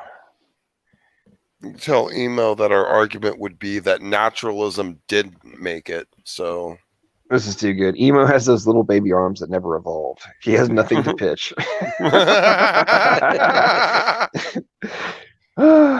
And ACV, evolution is a teleological process. Even the most primitive organisms intelligently adapt to the environment and direct their evolution. It's not a goalless process. The base goal is survival. okay. Man, well, something that's I find very interesting too, and what we're discovering more and more now is like, you know, the sensors that are on, like, just as an example, all over every single cell, right? All these different signal receptors and transmitters. What is that directly analogous to? Let's think about this as an example. Drone technology, right? You're got sensors that are taking input and then can do dynamic modification to output on the fly. Like, that is what is drone technology, right? Okay. Well, not all of drone technology, but an aspect of it, right? Okay. What WTF do we think is happening in biology? We have real-time dynamic systems that can modify on the fly based on the environment, stress factors, all those kind of things, right?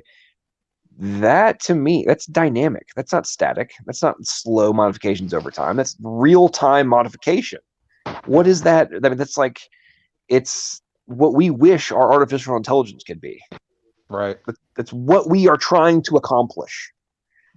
And I don't think there is a remotely sane human, other than people like Emo, who think that machine learning artificial intelligence systems could possibly come into existence without the intelligent agents.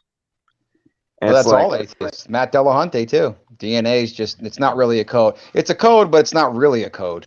I mean, to me, when you really contemplate these things, it is just, it's so far beyond the pale of remotely rational thoughts. True. John, you've seen some of my chats with Emo on some of these live streams regarding the clades. I take him through the example of the dog, and I said, okay, I'll give you the fact that the dog will go all the way back to the eukaryote. I said, but right at that line, I said, you've got three domains of life: the eukaryote, the prokaryote, and the archaea. And I said, if they're the three starting clades, and they all arose from Luca, the last universal common ancestor, I asked him, what clade was Luca? And I've asked this from many atheists, and some have said, oh, all three. Some have said, I don't know, Google it. And Call Me Emo at least said, oh, Luca was from the clade, from the life clade. And I said, oh, okay, well, where do you put the RNA viruses? Because they're not considered life. And things went all quiet. Yeah. So there's a big contradiction there. They don't even know, you know, like Aaron Ra puts out this challenge about the phylogeny tree and the clades. You don't go out of your own clade. And of course, as I said, if you follow it all the way down to the last three domains, then you've got to ask, you know, well, what clade was Luca? Obviously, Luca gave rise to three different clades. So therefore, you can't use that argument about clades always remain in the same clade. There we go. Emo's already talking about it. Life clade or right, biota there we clade. go. Let's see. The guaranteed response. Biota clade. Come on in, Emo. I get a different answer from pretty much everyone I talk to about that. This is a good one. Evolution is historical narrative, meaning it already took place. First step of scientific method: observe natural phenomena. Okay, how do we observe evolution? We can't. It's not science. Evolution debunked. Yeah, agreed. Well, when you think about, to me, when you really think about the the point you were making there, George, of, well, how did it happen? It just did. There was a clade, and they just derived from it. It's to me, when you really think, even for 10 seconds, about the stupidity of their positions. Oh, we did a phylogeny. Cool. So you looked at a fundamental component of life and said, oh, wait, because they all have this important fundamental component, therefore they came from each other. Yeah. I mean, it's like, what? That's like saying that every car that has an engine, because it has a freaking engine, therefore it came from the same one. Like what? Yeah. How does that make any sense whatsoever? John, we've got CRISPR in the chat. He says, I don't understand what a clade is. No, It's come on in. that old game about definition. Yeah. Well, like CRISPR, you're welcome to join the show, buddy. They don't know the conditions of anything. They just know that our conditions don't work. You know what I mean?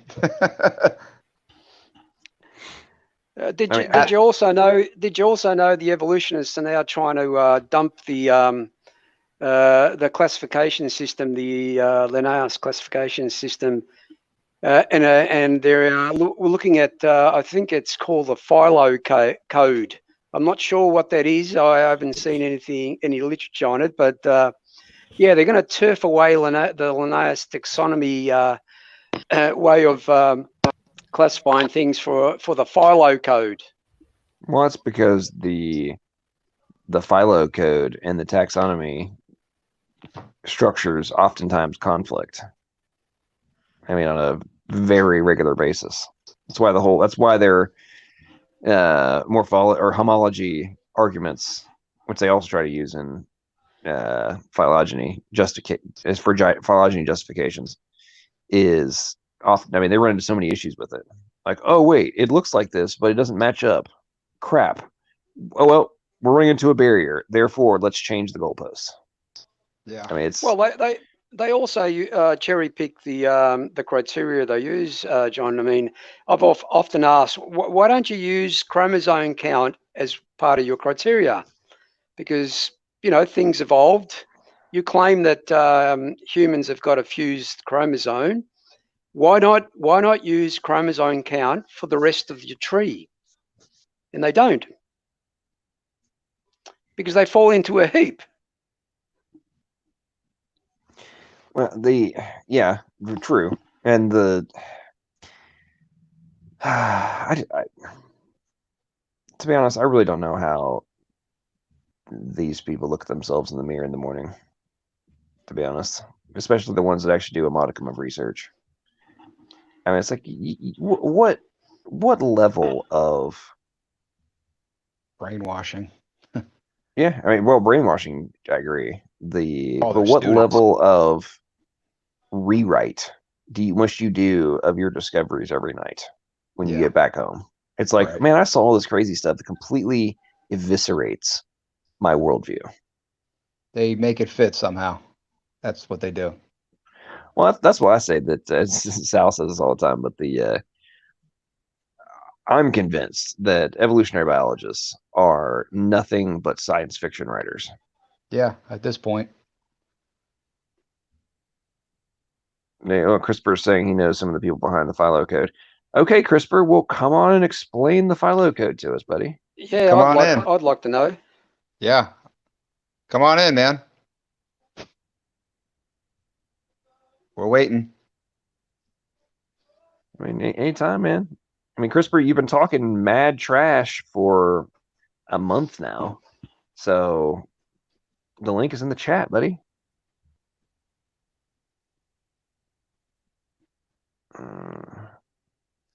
Man, and the thing in AP is kind of mentioned this stuff, but the thing is for me about adaptation is actually proof of the intelligent designer, not disproof. Yeah. Exactly. I mean, it's the whole point I was making a few minutes ago about the like, what are we trying to accomplish in our drone technologies? Input, dynamic output. What do we see in biology? Input, dynamic output. Like that is Information. literally what we're observing. And like, I don't understand how anybody can conclude that's not indicative of a designer, especially when you look at the incredible structure and logic behind it. I tell you what, Smokey, if you're still there, I'd love since you're one of the logic folks in here. I honestly wonder if there is, from a philosophical perspective, if there is any philosopher that has ever lived who would ever argue that the logical arguments that they have presented do not require an intelligent agent in order for them to be formulated.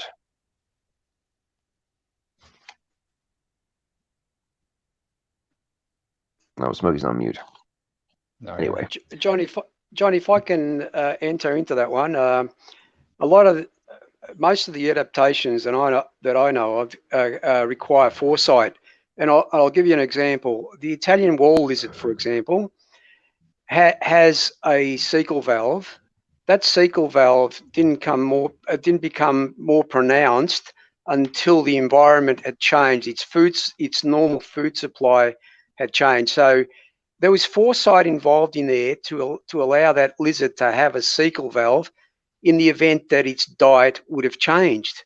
So that foresight requires intelligence. It can't happen over millions and millions of years. Well, and those systems, functions that you're talking about, and the whole point of it already had one, it just wasn't pronounced. Yeah. I mean, that's the part that's the point. The whole point you're making is what blows my mind in the context of the whole evolutionary argument. It's like, how many examples do you have to present where there was a greater level of function, now there is less? Like, by default, does this not require something to have been more advanced, now less than?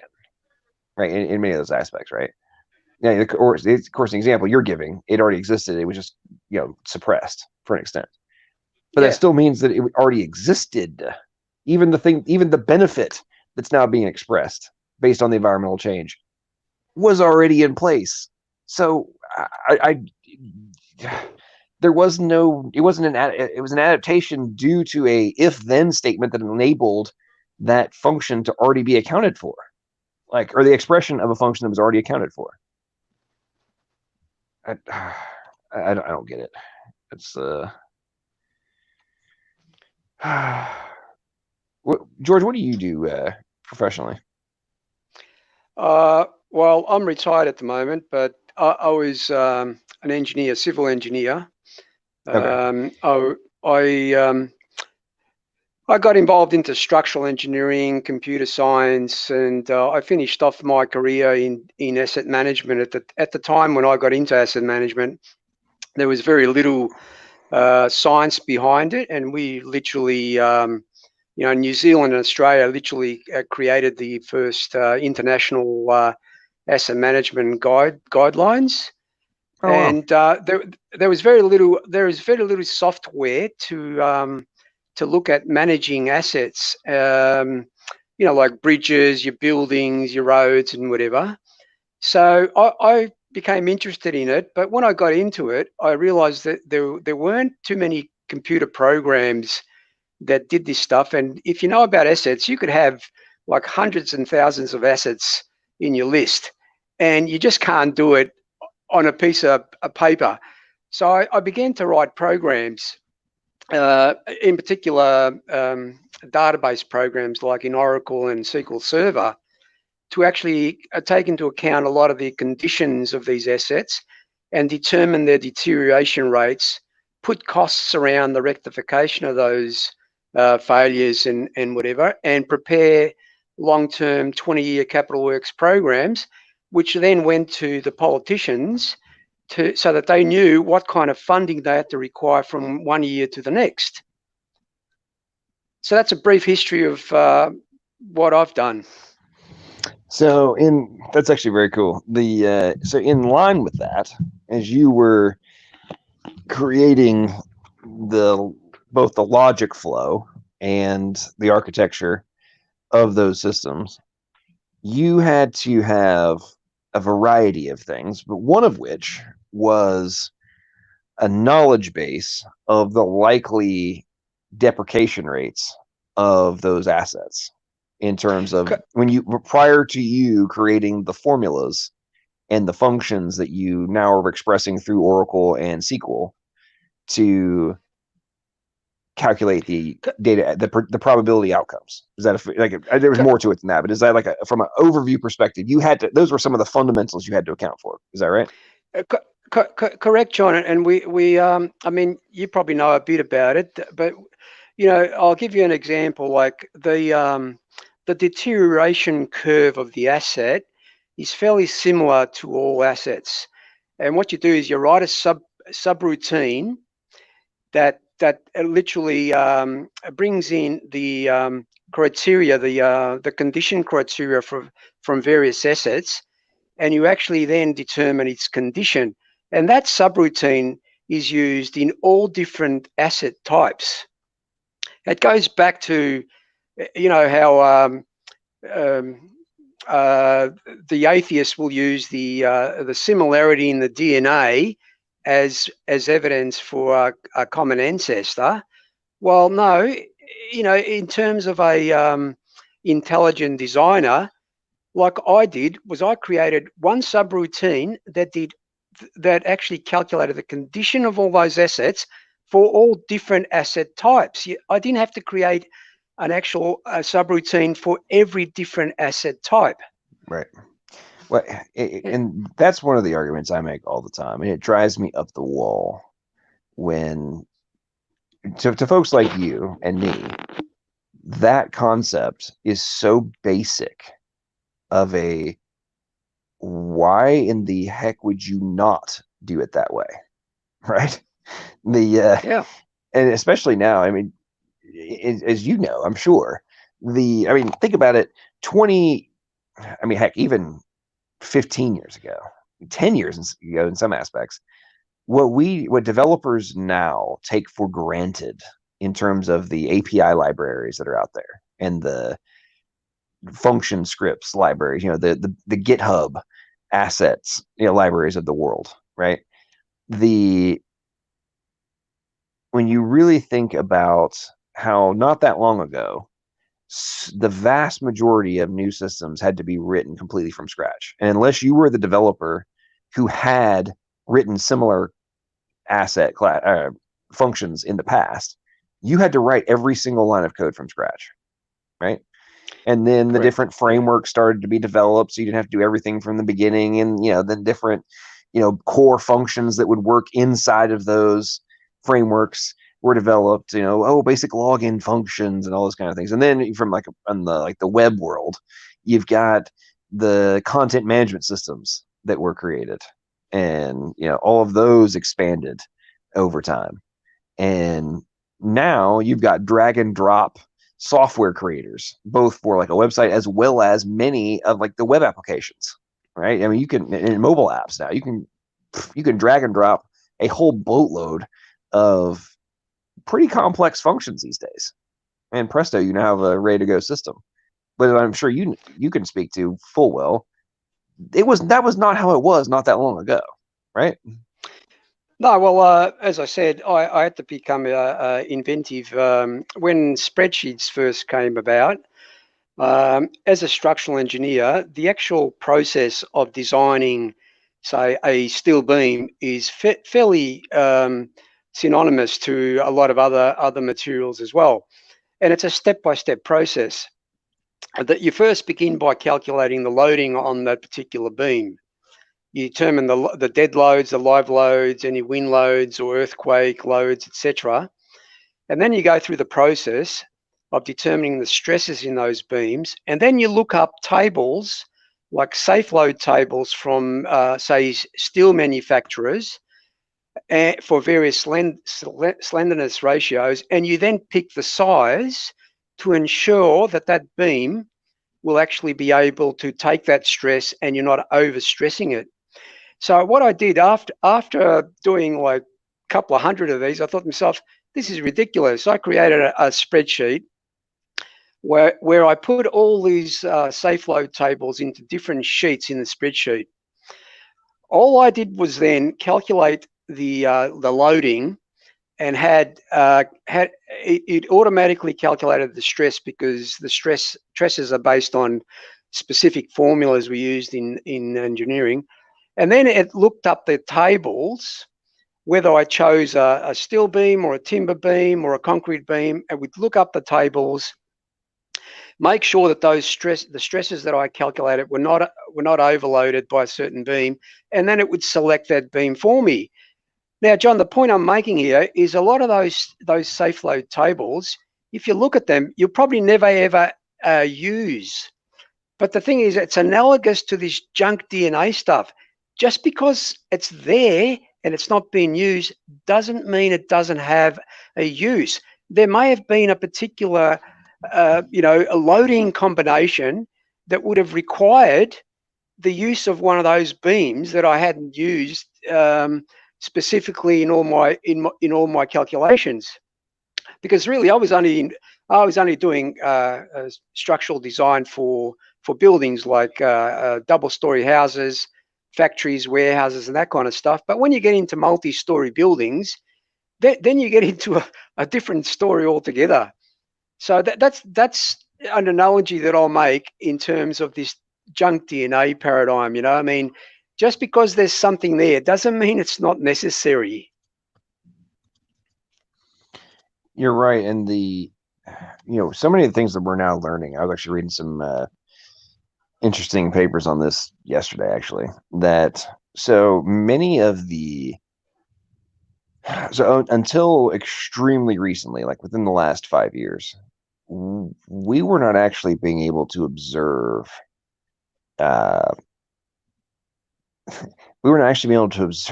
gene expression in vivo, right? We were only witnessing in vitro. And guess what? Now that we've got new technology, they're now realizing that portions they thought were not being used and were just junk actually are being used. It just depends on the cell type. And beyond that, they're actually witnessing full-scale restructuring, physical restructuring of chromosomes, chromatin, et cetera, again, based on cell type. So think about that for a second. We have no less than 300 different cell types, right, in the human body. We actually don't know that much about most of them, number one. Number two, we sure as heck haven't been witnessing the majority of them, the vast majority of them, in real time, in terms of an act, not in the culture, in the body, right? So think about that. We actually have no idea, or very, very limited idea, as to whether or not something actually is non-functional. It might just only be functional in this specific scenario, in this specific cell type. If we're not witnessing it in real time, we actually have no idea.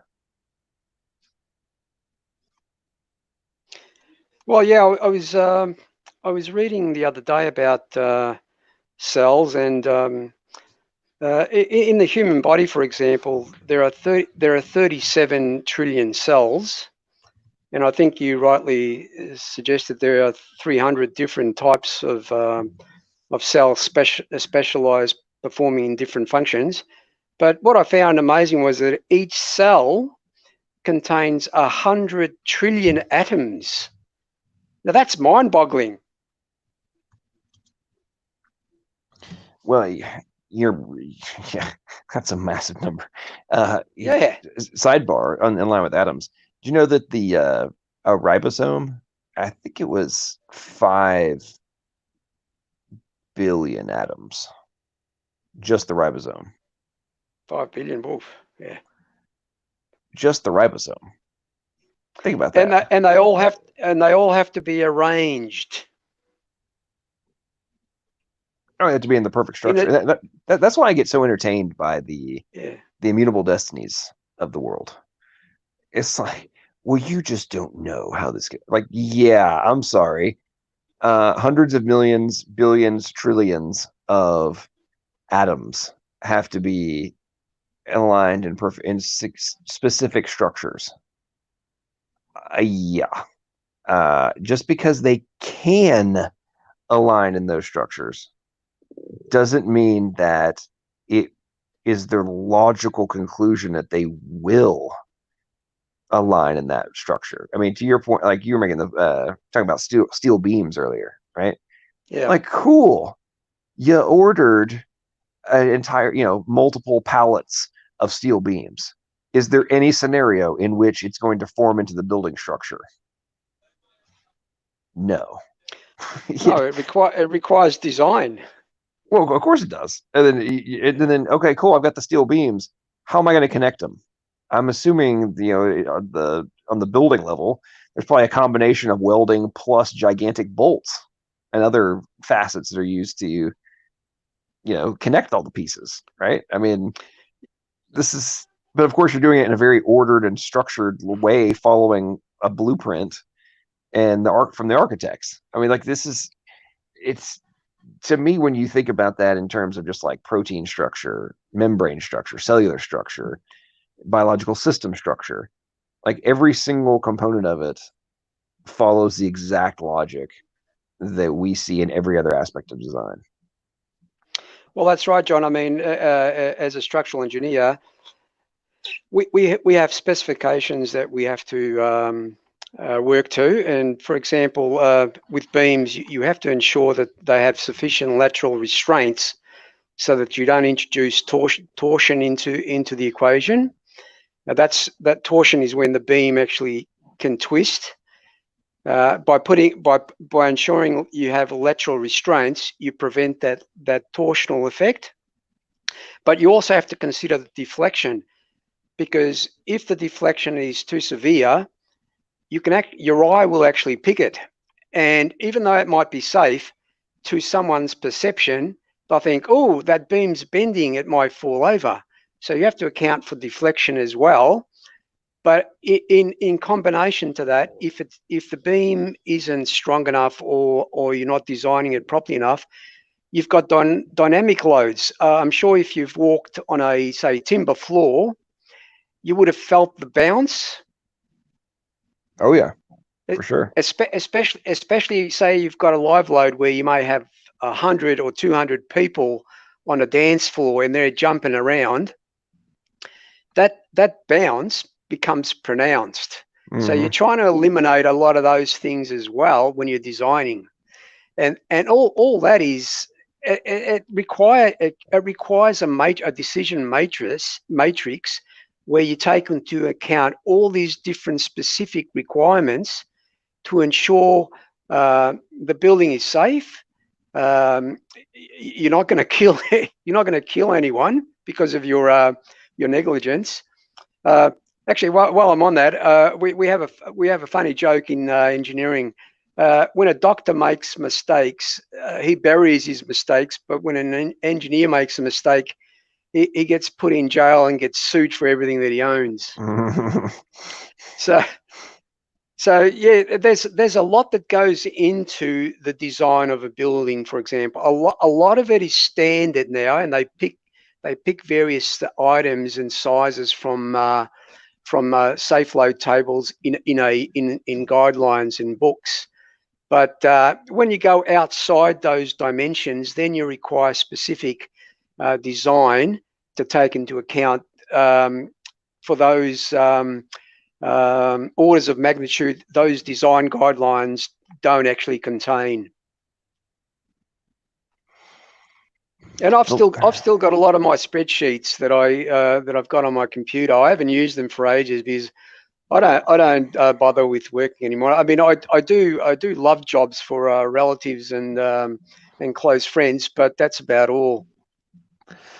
Well, the things you're describing there is what cracks me up about the.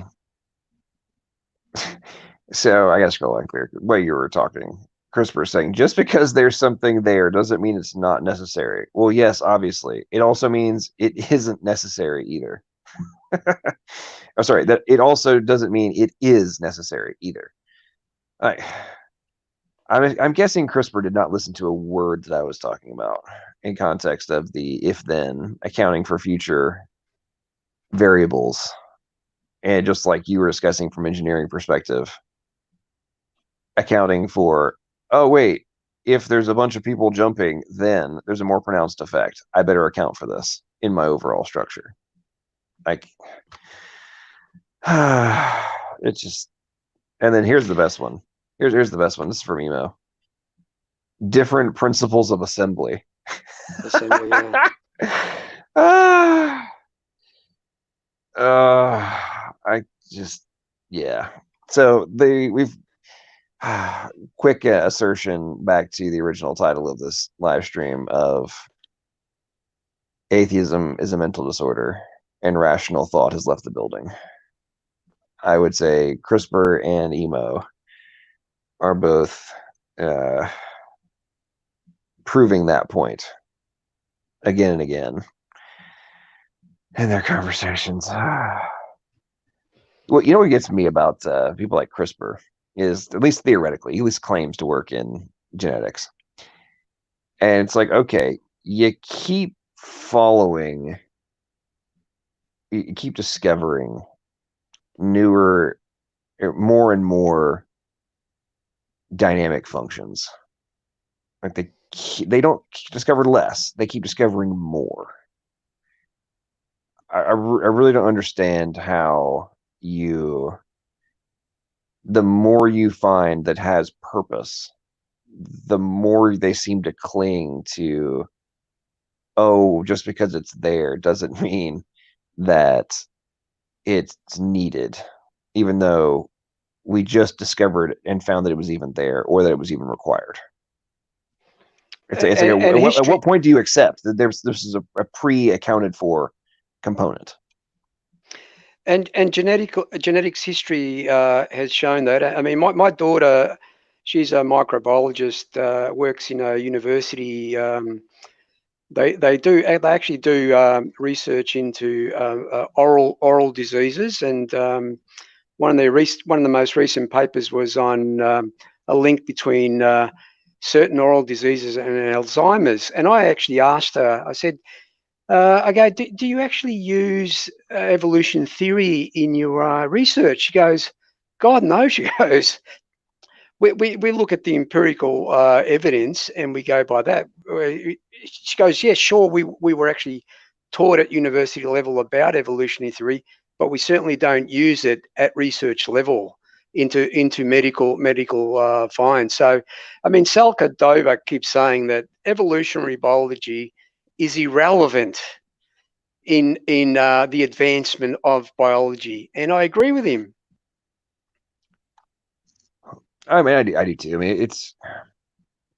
I mean, Sal makes the point. Your daughter obviously works in this exact field of medical research, and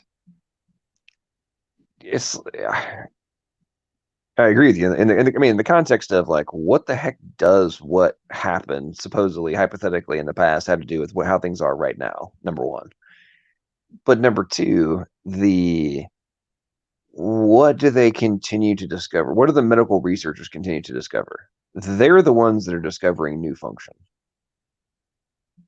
And very often in their case, the reason they figured it out was they figured out that the new function was there because they discovered that that's what broke and caused XYZ disease or disorder. And Now they're trying to figure out a way to fix that function. While on the flip side, you've got Evo Devo idiots running around claiming that it's junk. I mean, I find that I find it fascinating, to be honest. Well, I totally agree with you. I mean, I'm not no geneticist, but I have read numerous papers on it, and I'm not going to claim I'm an expert. But most of what I read from an evolutionary perspective is so speculative. There's so much conjecture in them that you can't really take them seriously. It's a bit of the paradigm where, you know, like they say, scientists believe. Well, I don't believe in what scientists believe. I believe in what science says. Full stop. Because that, at the end, that's really what you have to go by. The actual science. Yeah, of course you do. And okay, so CRISPR, I'm calling you out, buddy. So he says we find that 0.1% has 0.0001% function, then 0.01% has has 0.0001 function, and then so on and so forth. That progression isn't going to get you to 100%. Okay, CRISPR, I want to know, I hear you claim constantly that you work in genetics. I want to know what your profession is and what you do specifically, because I have been reading papers published this year and the previous 2 to 3 years that are nothing but significant discoveries of large portions of the genome that are way bigger than this crazy math that you're trying to put out here that have direct function. So I would really love to know what it is that you actually do, because you talk a big game all the time in chat about your involvement in this research. So what do you do? I want to know.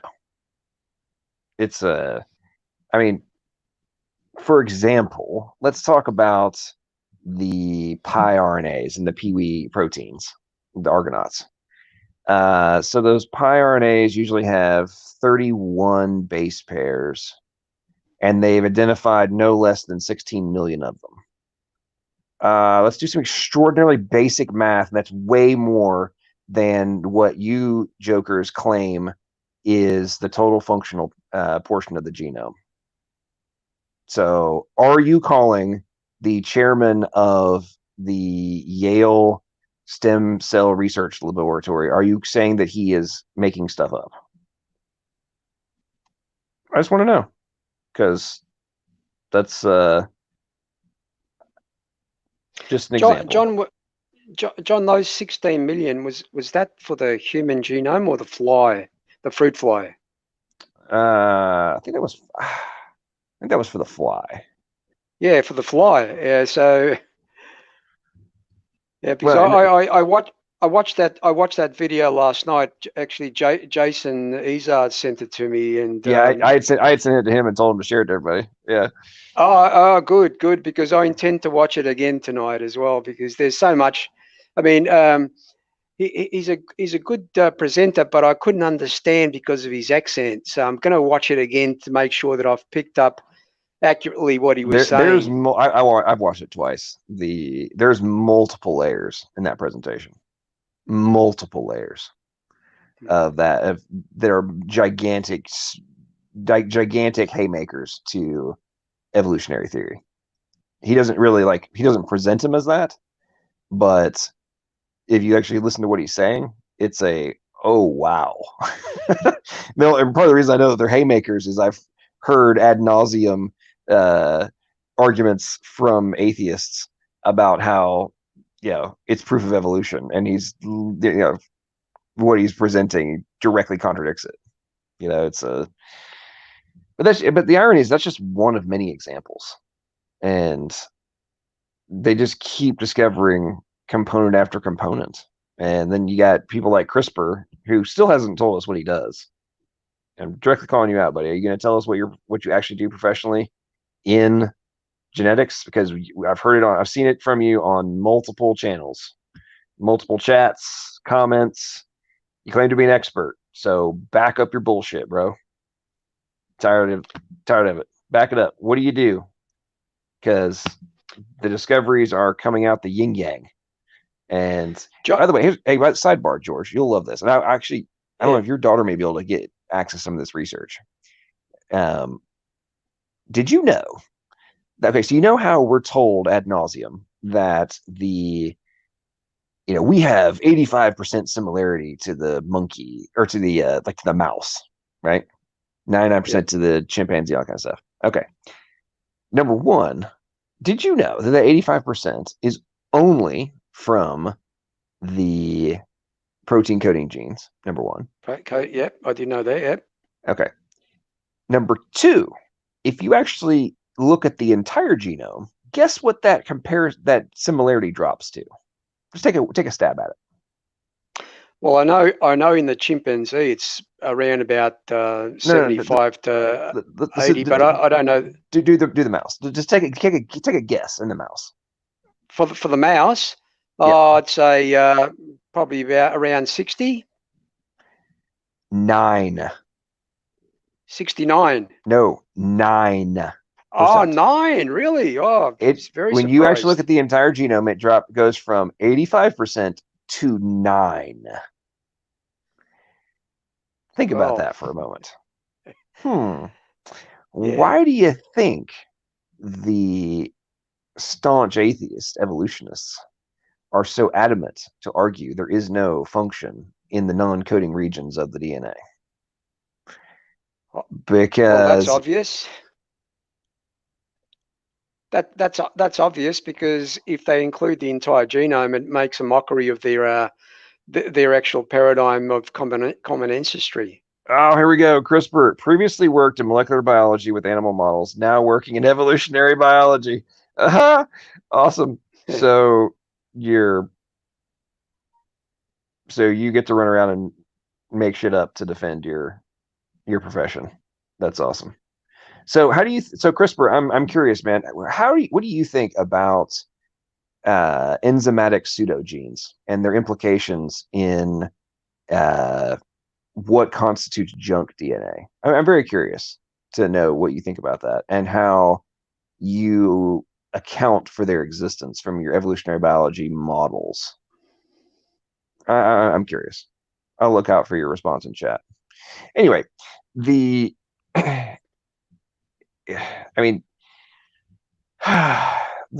back to the point we're making about the similarities. I mean, you were talking about on chimps.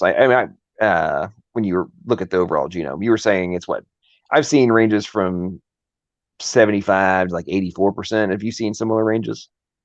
Yeah. Well, I often cite Richard Buggs at 84% when they claim that it's 98, because if you say that 75, they say, "Oh, citation, please," and they won't accept any creationist papers on that. So I always quote Richard Buggs, the 84% that Richard Buggs had determined.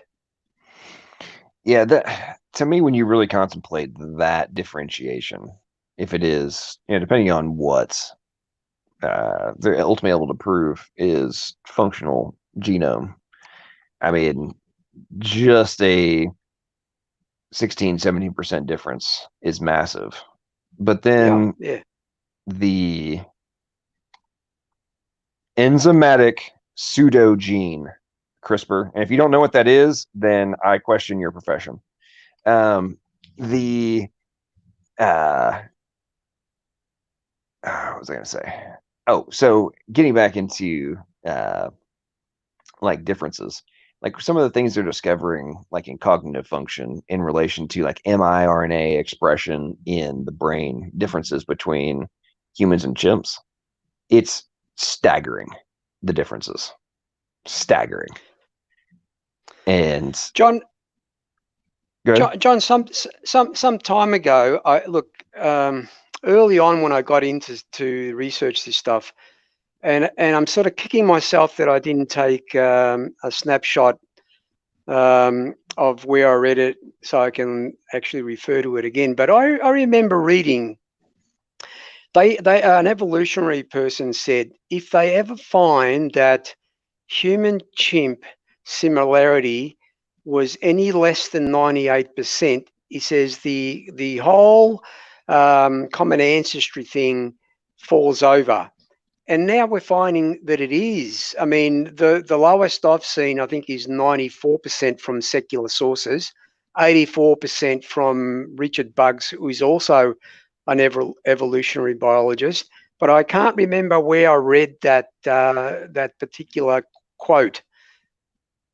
I don't know if you know about it or not, but if anyone in the chat does, if they could put a link to it, I'd appreciate it. Yeah, I'm not aware of that one. But it makes sense. I mean, but I'd say something that they in some of the more advanced human to human comparisons, as our sequencing technology is improved. I've seen reports showing up to 4% differences between humans. And so when you think about that, if there's potential 4% swing between humans, how does that not dramatically exacerbate the difference between humans and chimps? Yeah. I know they use. You've probably heard this before about DNA comparisons in humans to determine who your close relatives are. But I remember. I think it was Dr. Jensen that mentioned it. I think about the 4th or 5th generation, it becomes useless in terms of predicting who your relatives are. And but they use that analogy to say, human chimp similarity based on, hey, you use ancestry.com, don't you? But even on that particular site, I mean, you cannot go beyond, I think it's 5 generations. They can't really tell you who are your relatives beyond that particular line. That's interesting. I didn't know they were that limited. That's doesn't surprise me, to be honest, but that's interesting. That's very interesting. It becomes very inaccurate. So there's nothing conclusive that comes out of that kind of DNA analysis to determine your past ancestors. Emo is still going on about onions. Emo has no perspective other than onions. It's so funny. I know in your interactions with them, how many times have you heard about onions, George? Oh, a few times. They keep referring that to the nested hierarchies as well. Yeah. Oh, so CRISPR, in context of some of the pseudogenes or the enzymatic pseudogenes, don't most of you evolutionary biologists, bozos, claim that the pseudogenes don't have function and are evidence of evolution? But now that we're discovering that certain enzymes literally use enzymatic pseudogenes to time out catalysis until it reaches the appropriate location and literally acts as a transport shield, that doesn't sound like non-functional, non-hyperspecific function that your camp has been claiming didn't have function. So how do you feel about that?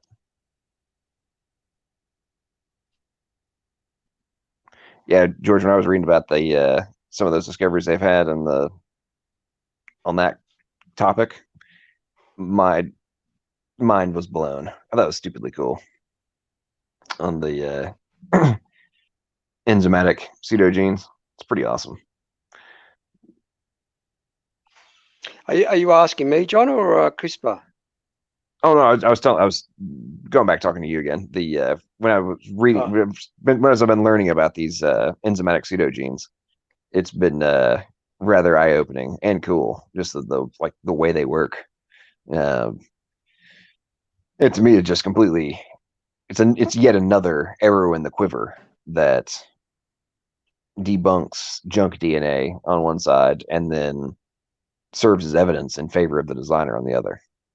I mean, yeah, I use the similarity of putting the cart before the horse. I recall when I was debating on Facebook with one particular person, said, "Look, I go from what I've read, most people probably know 1, maybe 3% of what our genome actually does.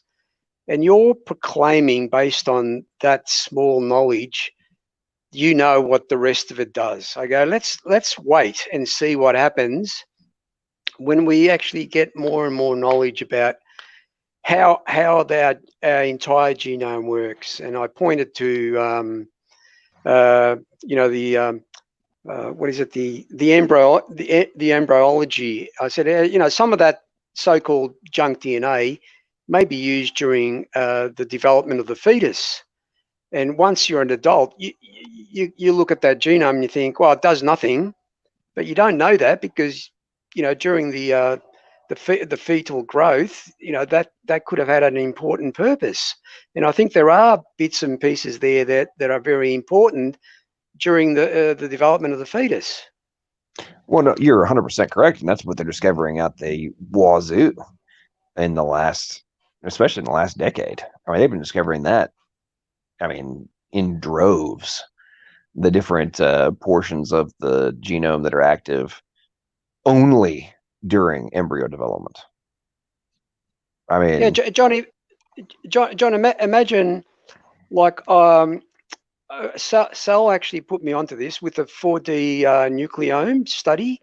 Imagine in the next 10 years, after they've spent, I think it's something in the order about 40 billion in that space. Imagine the discoveries they'll be making, and how ridiculous evolutionary biologists will make themselves look like. Well, case in point, we have one in chat right now. So CRISPR is issuing a standard evolutionary biologist dumbass talking point. Pseudogene doesn't necessarily mean non-functional, just as vestigial doesn't mean non-functional. It means derived from paralog missing some reasonable portion. Okay, idiot. Did you listen to a word that came out of my mouth? The whole point I was making about those enzymatic pseudogenes was that they're not, you guys thought they were missing a portion. Turns out they weren't. That's the entire point being made. We're discovering more and more as the ability to actually observe action in vivo versus in culture is okay. You clearly don't understand what I'm talking about, CRISPR. Another example of an evolutionary biologist who doesn't actually know what they're talking about, because he is claiming the majority of these have no evident function. Most of those do not have predominantly structural roles that do not require a particularly high degree of specificity. Okay. What I'm literally saying is they're discovering more and more of them that do have a high degree of specificity. They literally are. I don't think CRISPR is being able to grasp the point that's being made. I think it's beyond him. Yeah, John, I have to go in about 5 minutes. My dog's walking time is just about due, and I have to leave in about 5 minutes. So if someone else wants to come into the chat, you can continue your dialogue. Yes, well, I mean, I may keep it going for a few minutes. I may wrap it up at 5. It's almost 1 o'clock in the morning my time. I'm talking for 2 hours and 45 minutes. Yes, CRISPR, I understand what paralog means. You're not okay, CRISPR. The point I am making is what you guys have been claiming is exactly that. They're discovering it. Never mind. Never mind. I can't deal with CRISPR. He doesn't. These people, George. It's amazing to me, man. I really don't understand how people who supposedly are currently active in these roles professionally don't know what is publicly available knowledge and being presented in peer-reviewed papers that completely debunk. And in the abstract of some of these papers, they literally talk about how it contradicts the points that CRISPR is currently putting forth. John, many actually do know that, but they just dismiss it, deny it, or reject it because it doesn't fit the narrative. And now he's saying that so you lied just then? What is he talking about? I said many of them do know about those papers, but I said they deny what's in the papers, reject what's in the papers, or dismiss it completely because it doesn't fit their narrative. Oh yeah, no, I agree with you. I agree with you. Yeah. CRISPR, you are a serious dumbass. The point I'm making is you are claiming they are a paralog. The point I'm making is that they are not. They are. It's literally a function that has hyper specificity to work in conjunction with. It's not a broken down example of what you're claiming it is. It's a specific component that enables the end outcome function. I'm assuming this is going up beyond your pay grade. Wow. Anyway, yeah, I agree with you what you're saying there. I mean, I think this goes back to the whole point of this conversation, right? Of the mental disorder and the willful suspension of rational thought. I mean, they read the paper, read the contradiction to their positions, and then dismiss it. Yeah, well, I've linked to so many papers on papers that actually dismiss the phylogeny tree, but they won't accept it. They just disregard what I link, and I keep saying, well, they're not creationist papers. These are secular papers that are saying it. But no, it's the old reply of nah, that's it. Yeah. CRISPR.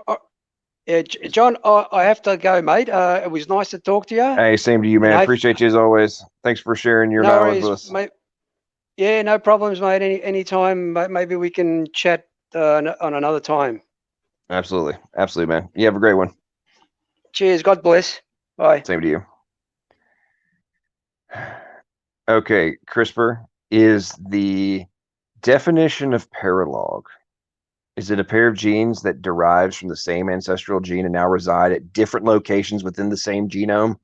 Is that the meaning of paralog? I am literally stating that it is not a ancestral gene that now is split. I don't know how many times I have to say this. Are you stating that that's not what a paralog is from your perspective? I mean, I really don't comprehend how you are not being able to grasp the entire point that I am making here, is that evolutionists are operating from the perspective that the pseudogene is the result of a split off from the ancestral gene and now resides in a different location. That's not the point that I'm making. Do you not comprehend that? And I really don't understand why you are refusing to come in the chat and school me. I'm putting the link up again for you. You've been talking a big game, so come on in, baby. I'm waiting for you.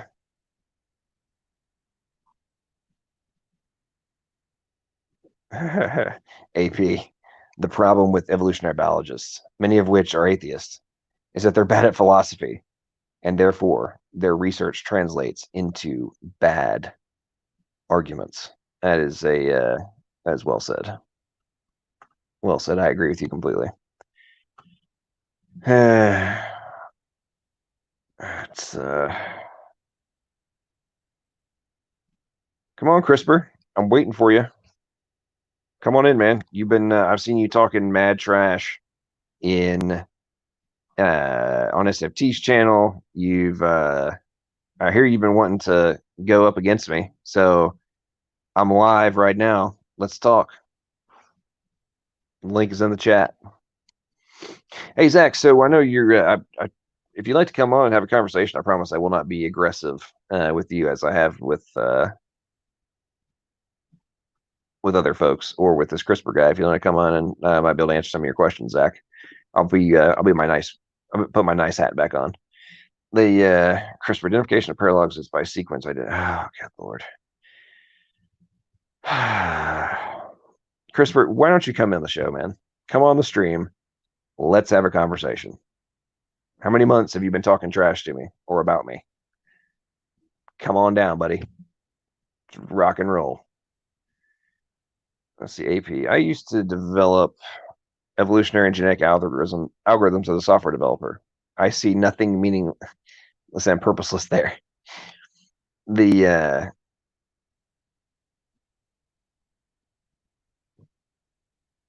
So AP, so I was reading a very interesting paper that was published earlier this year about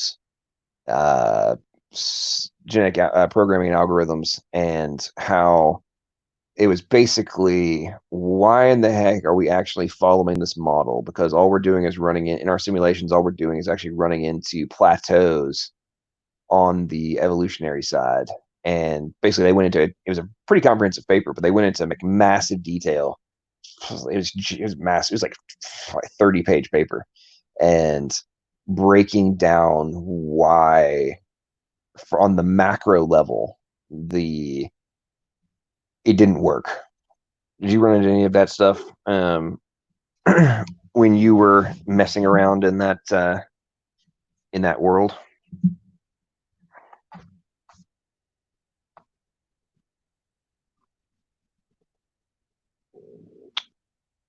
Oh, Mighty Spaghetti Alien says, why didn't CRISP go on live audio? That's because CRISPR doesn't have near the testicular fortitude that he acts like he does in chat, talking about how everybody's wrong, but he won't come on and actually back up his own BS. And what in business, I used to say, the difference between confidence and arrogance is being able to back up your BS. And I don't think CRISPR can back up his BS, and he knows it, which is why he won't come on, because conceptually he knows his positions are extraordinarily weak. And if he is actually a professional in the field, then he knows that his arguments are collapsing by the day as we discover more and more things about biology. Backed up in text. I don't know what that means.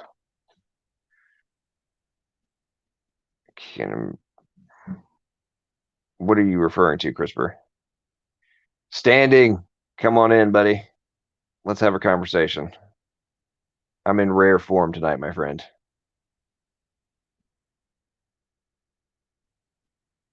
Standing, hop on for a minute. Let's talk.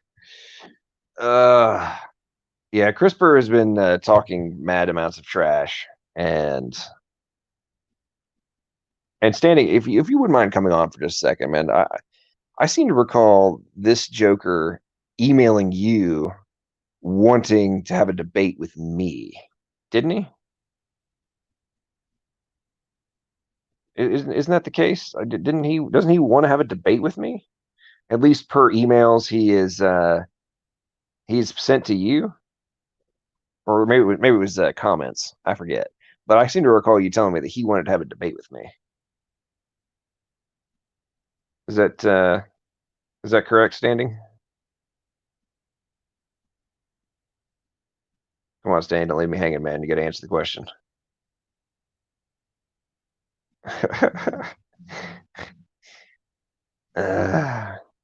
CRISPR being a bad boy.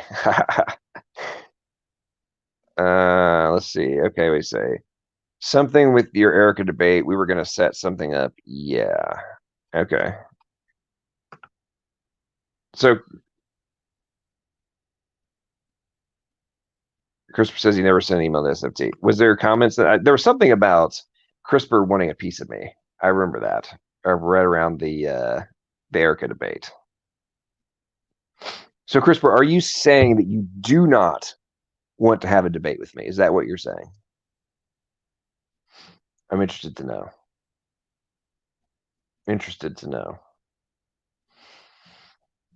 Because I am pretty sure that I've seen some pretty aggressive trash talking from you.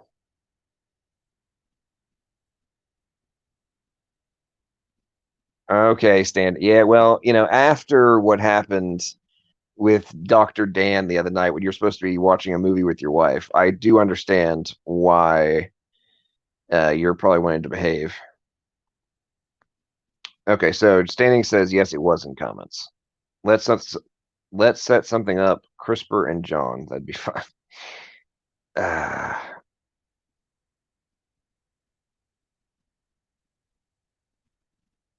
AP, to answer your question, this is about the software stuff.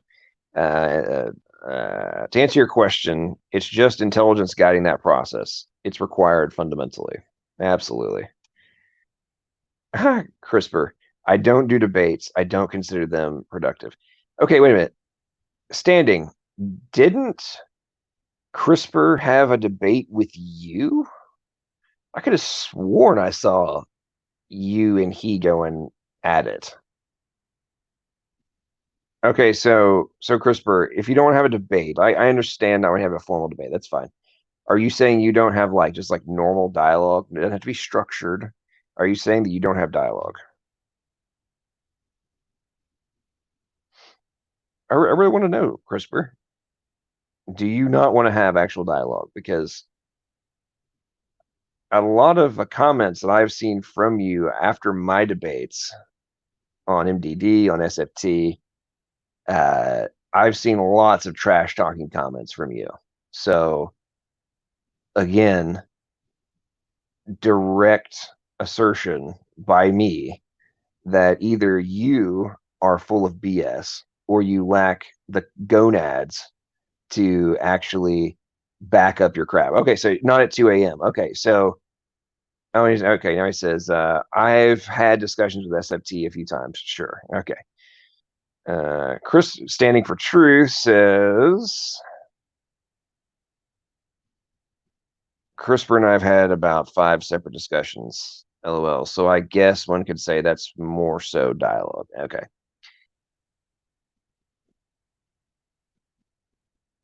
Well, CRISPR, not at 2 a.m. Okay. So either you have a strong position and you can defeat mine, or you don't. So I don't really understand how you talk trash about the positions I take, which are rather clearly defined in my debates, of which you have watched many. And you're saying that you can't come on and respond, even though in the comments that you leave on a regular basis, my positions are all false. Is that what you're saying, CRISPR? You talk trash in comments, but suddenly you don't have the confidence to back up that trash in direct dialogue. Is that correct?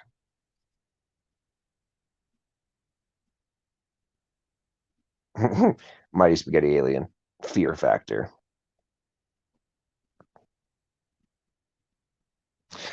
Well, I think at this point, I highly doubt if CRISPR will actually come on and this is not even the biggest, strongest nail can pin Jello to the wall. Okay, yeah, well, so you're suggesting A, that my points are Jello, I'm assuming.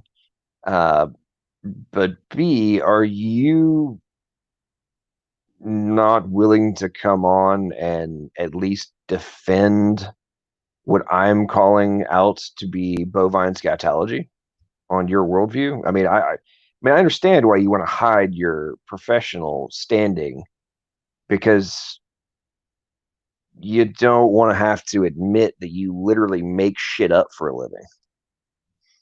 I mean, you take data and then extrapolate out Fantasyland projections to explain its origin.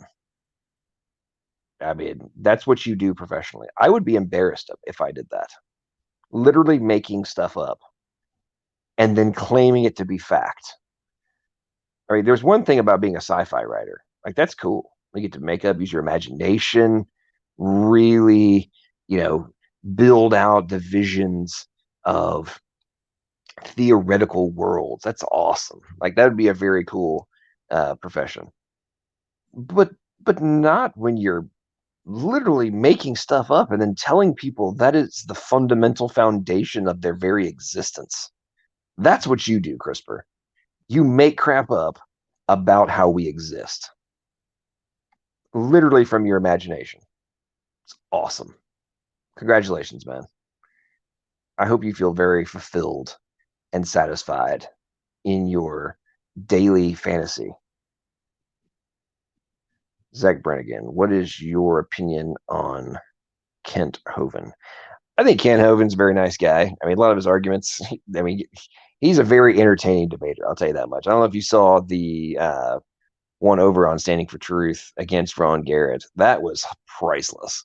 I mean, Ron Garrett was, well, I'm not a biologist, so I don't know. I'm not a geologist, so I don't know. It was like basically no actual dialogue. I mean, it's I think Kent needs to up his game a little bit on some of the more advanced recent elements of genetics and such. But when you get into like geology and some other pieces, man, that dude knows what he's talking about.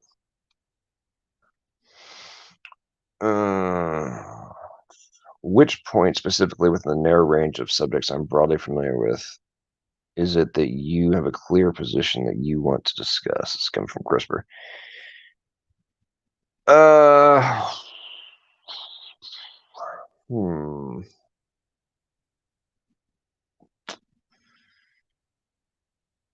Let's see.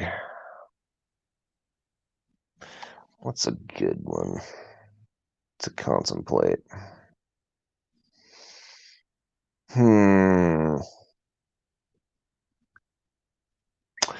Let's go with time variable based gene expression and how the dynamic shifts based on development. How about that?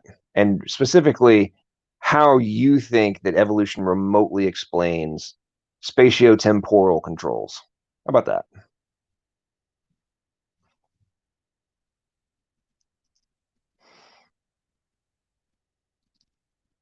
Standing, what are, since CRISPR doesn't answer direct questions, apparently, Standing, what are some of the topics that CRISPR likes to discuss? Unless CRISPR actually wants to answer a question and tell me what kind of things he likes to talk about.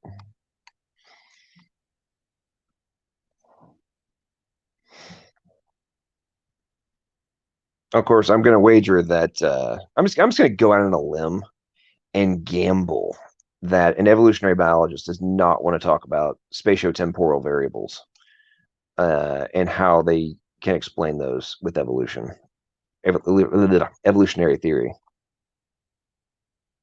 You got any explanation for that, CRISPR?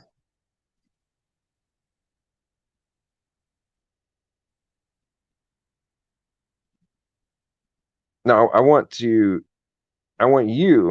to explain to me how evolution explains spatiotemporal control of regulation of gene expression at different phases of development. Yes.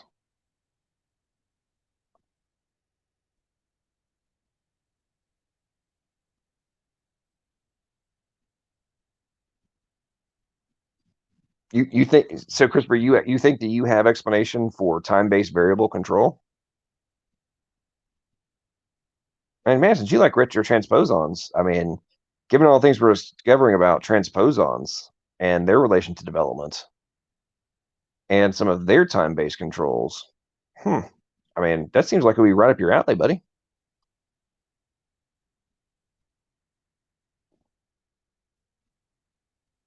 Is it not?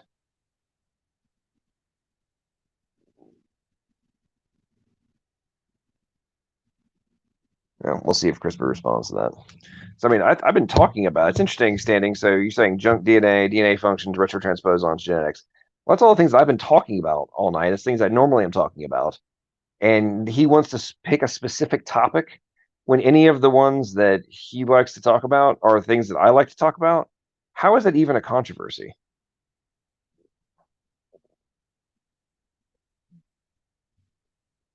reasonable topic choice.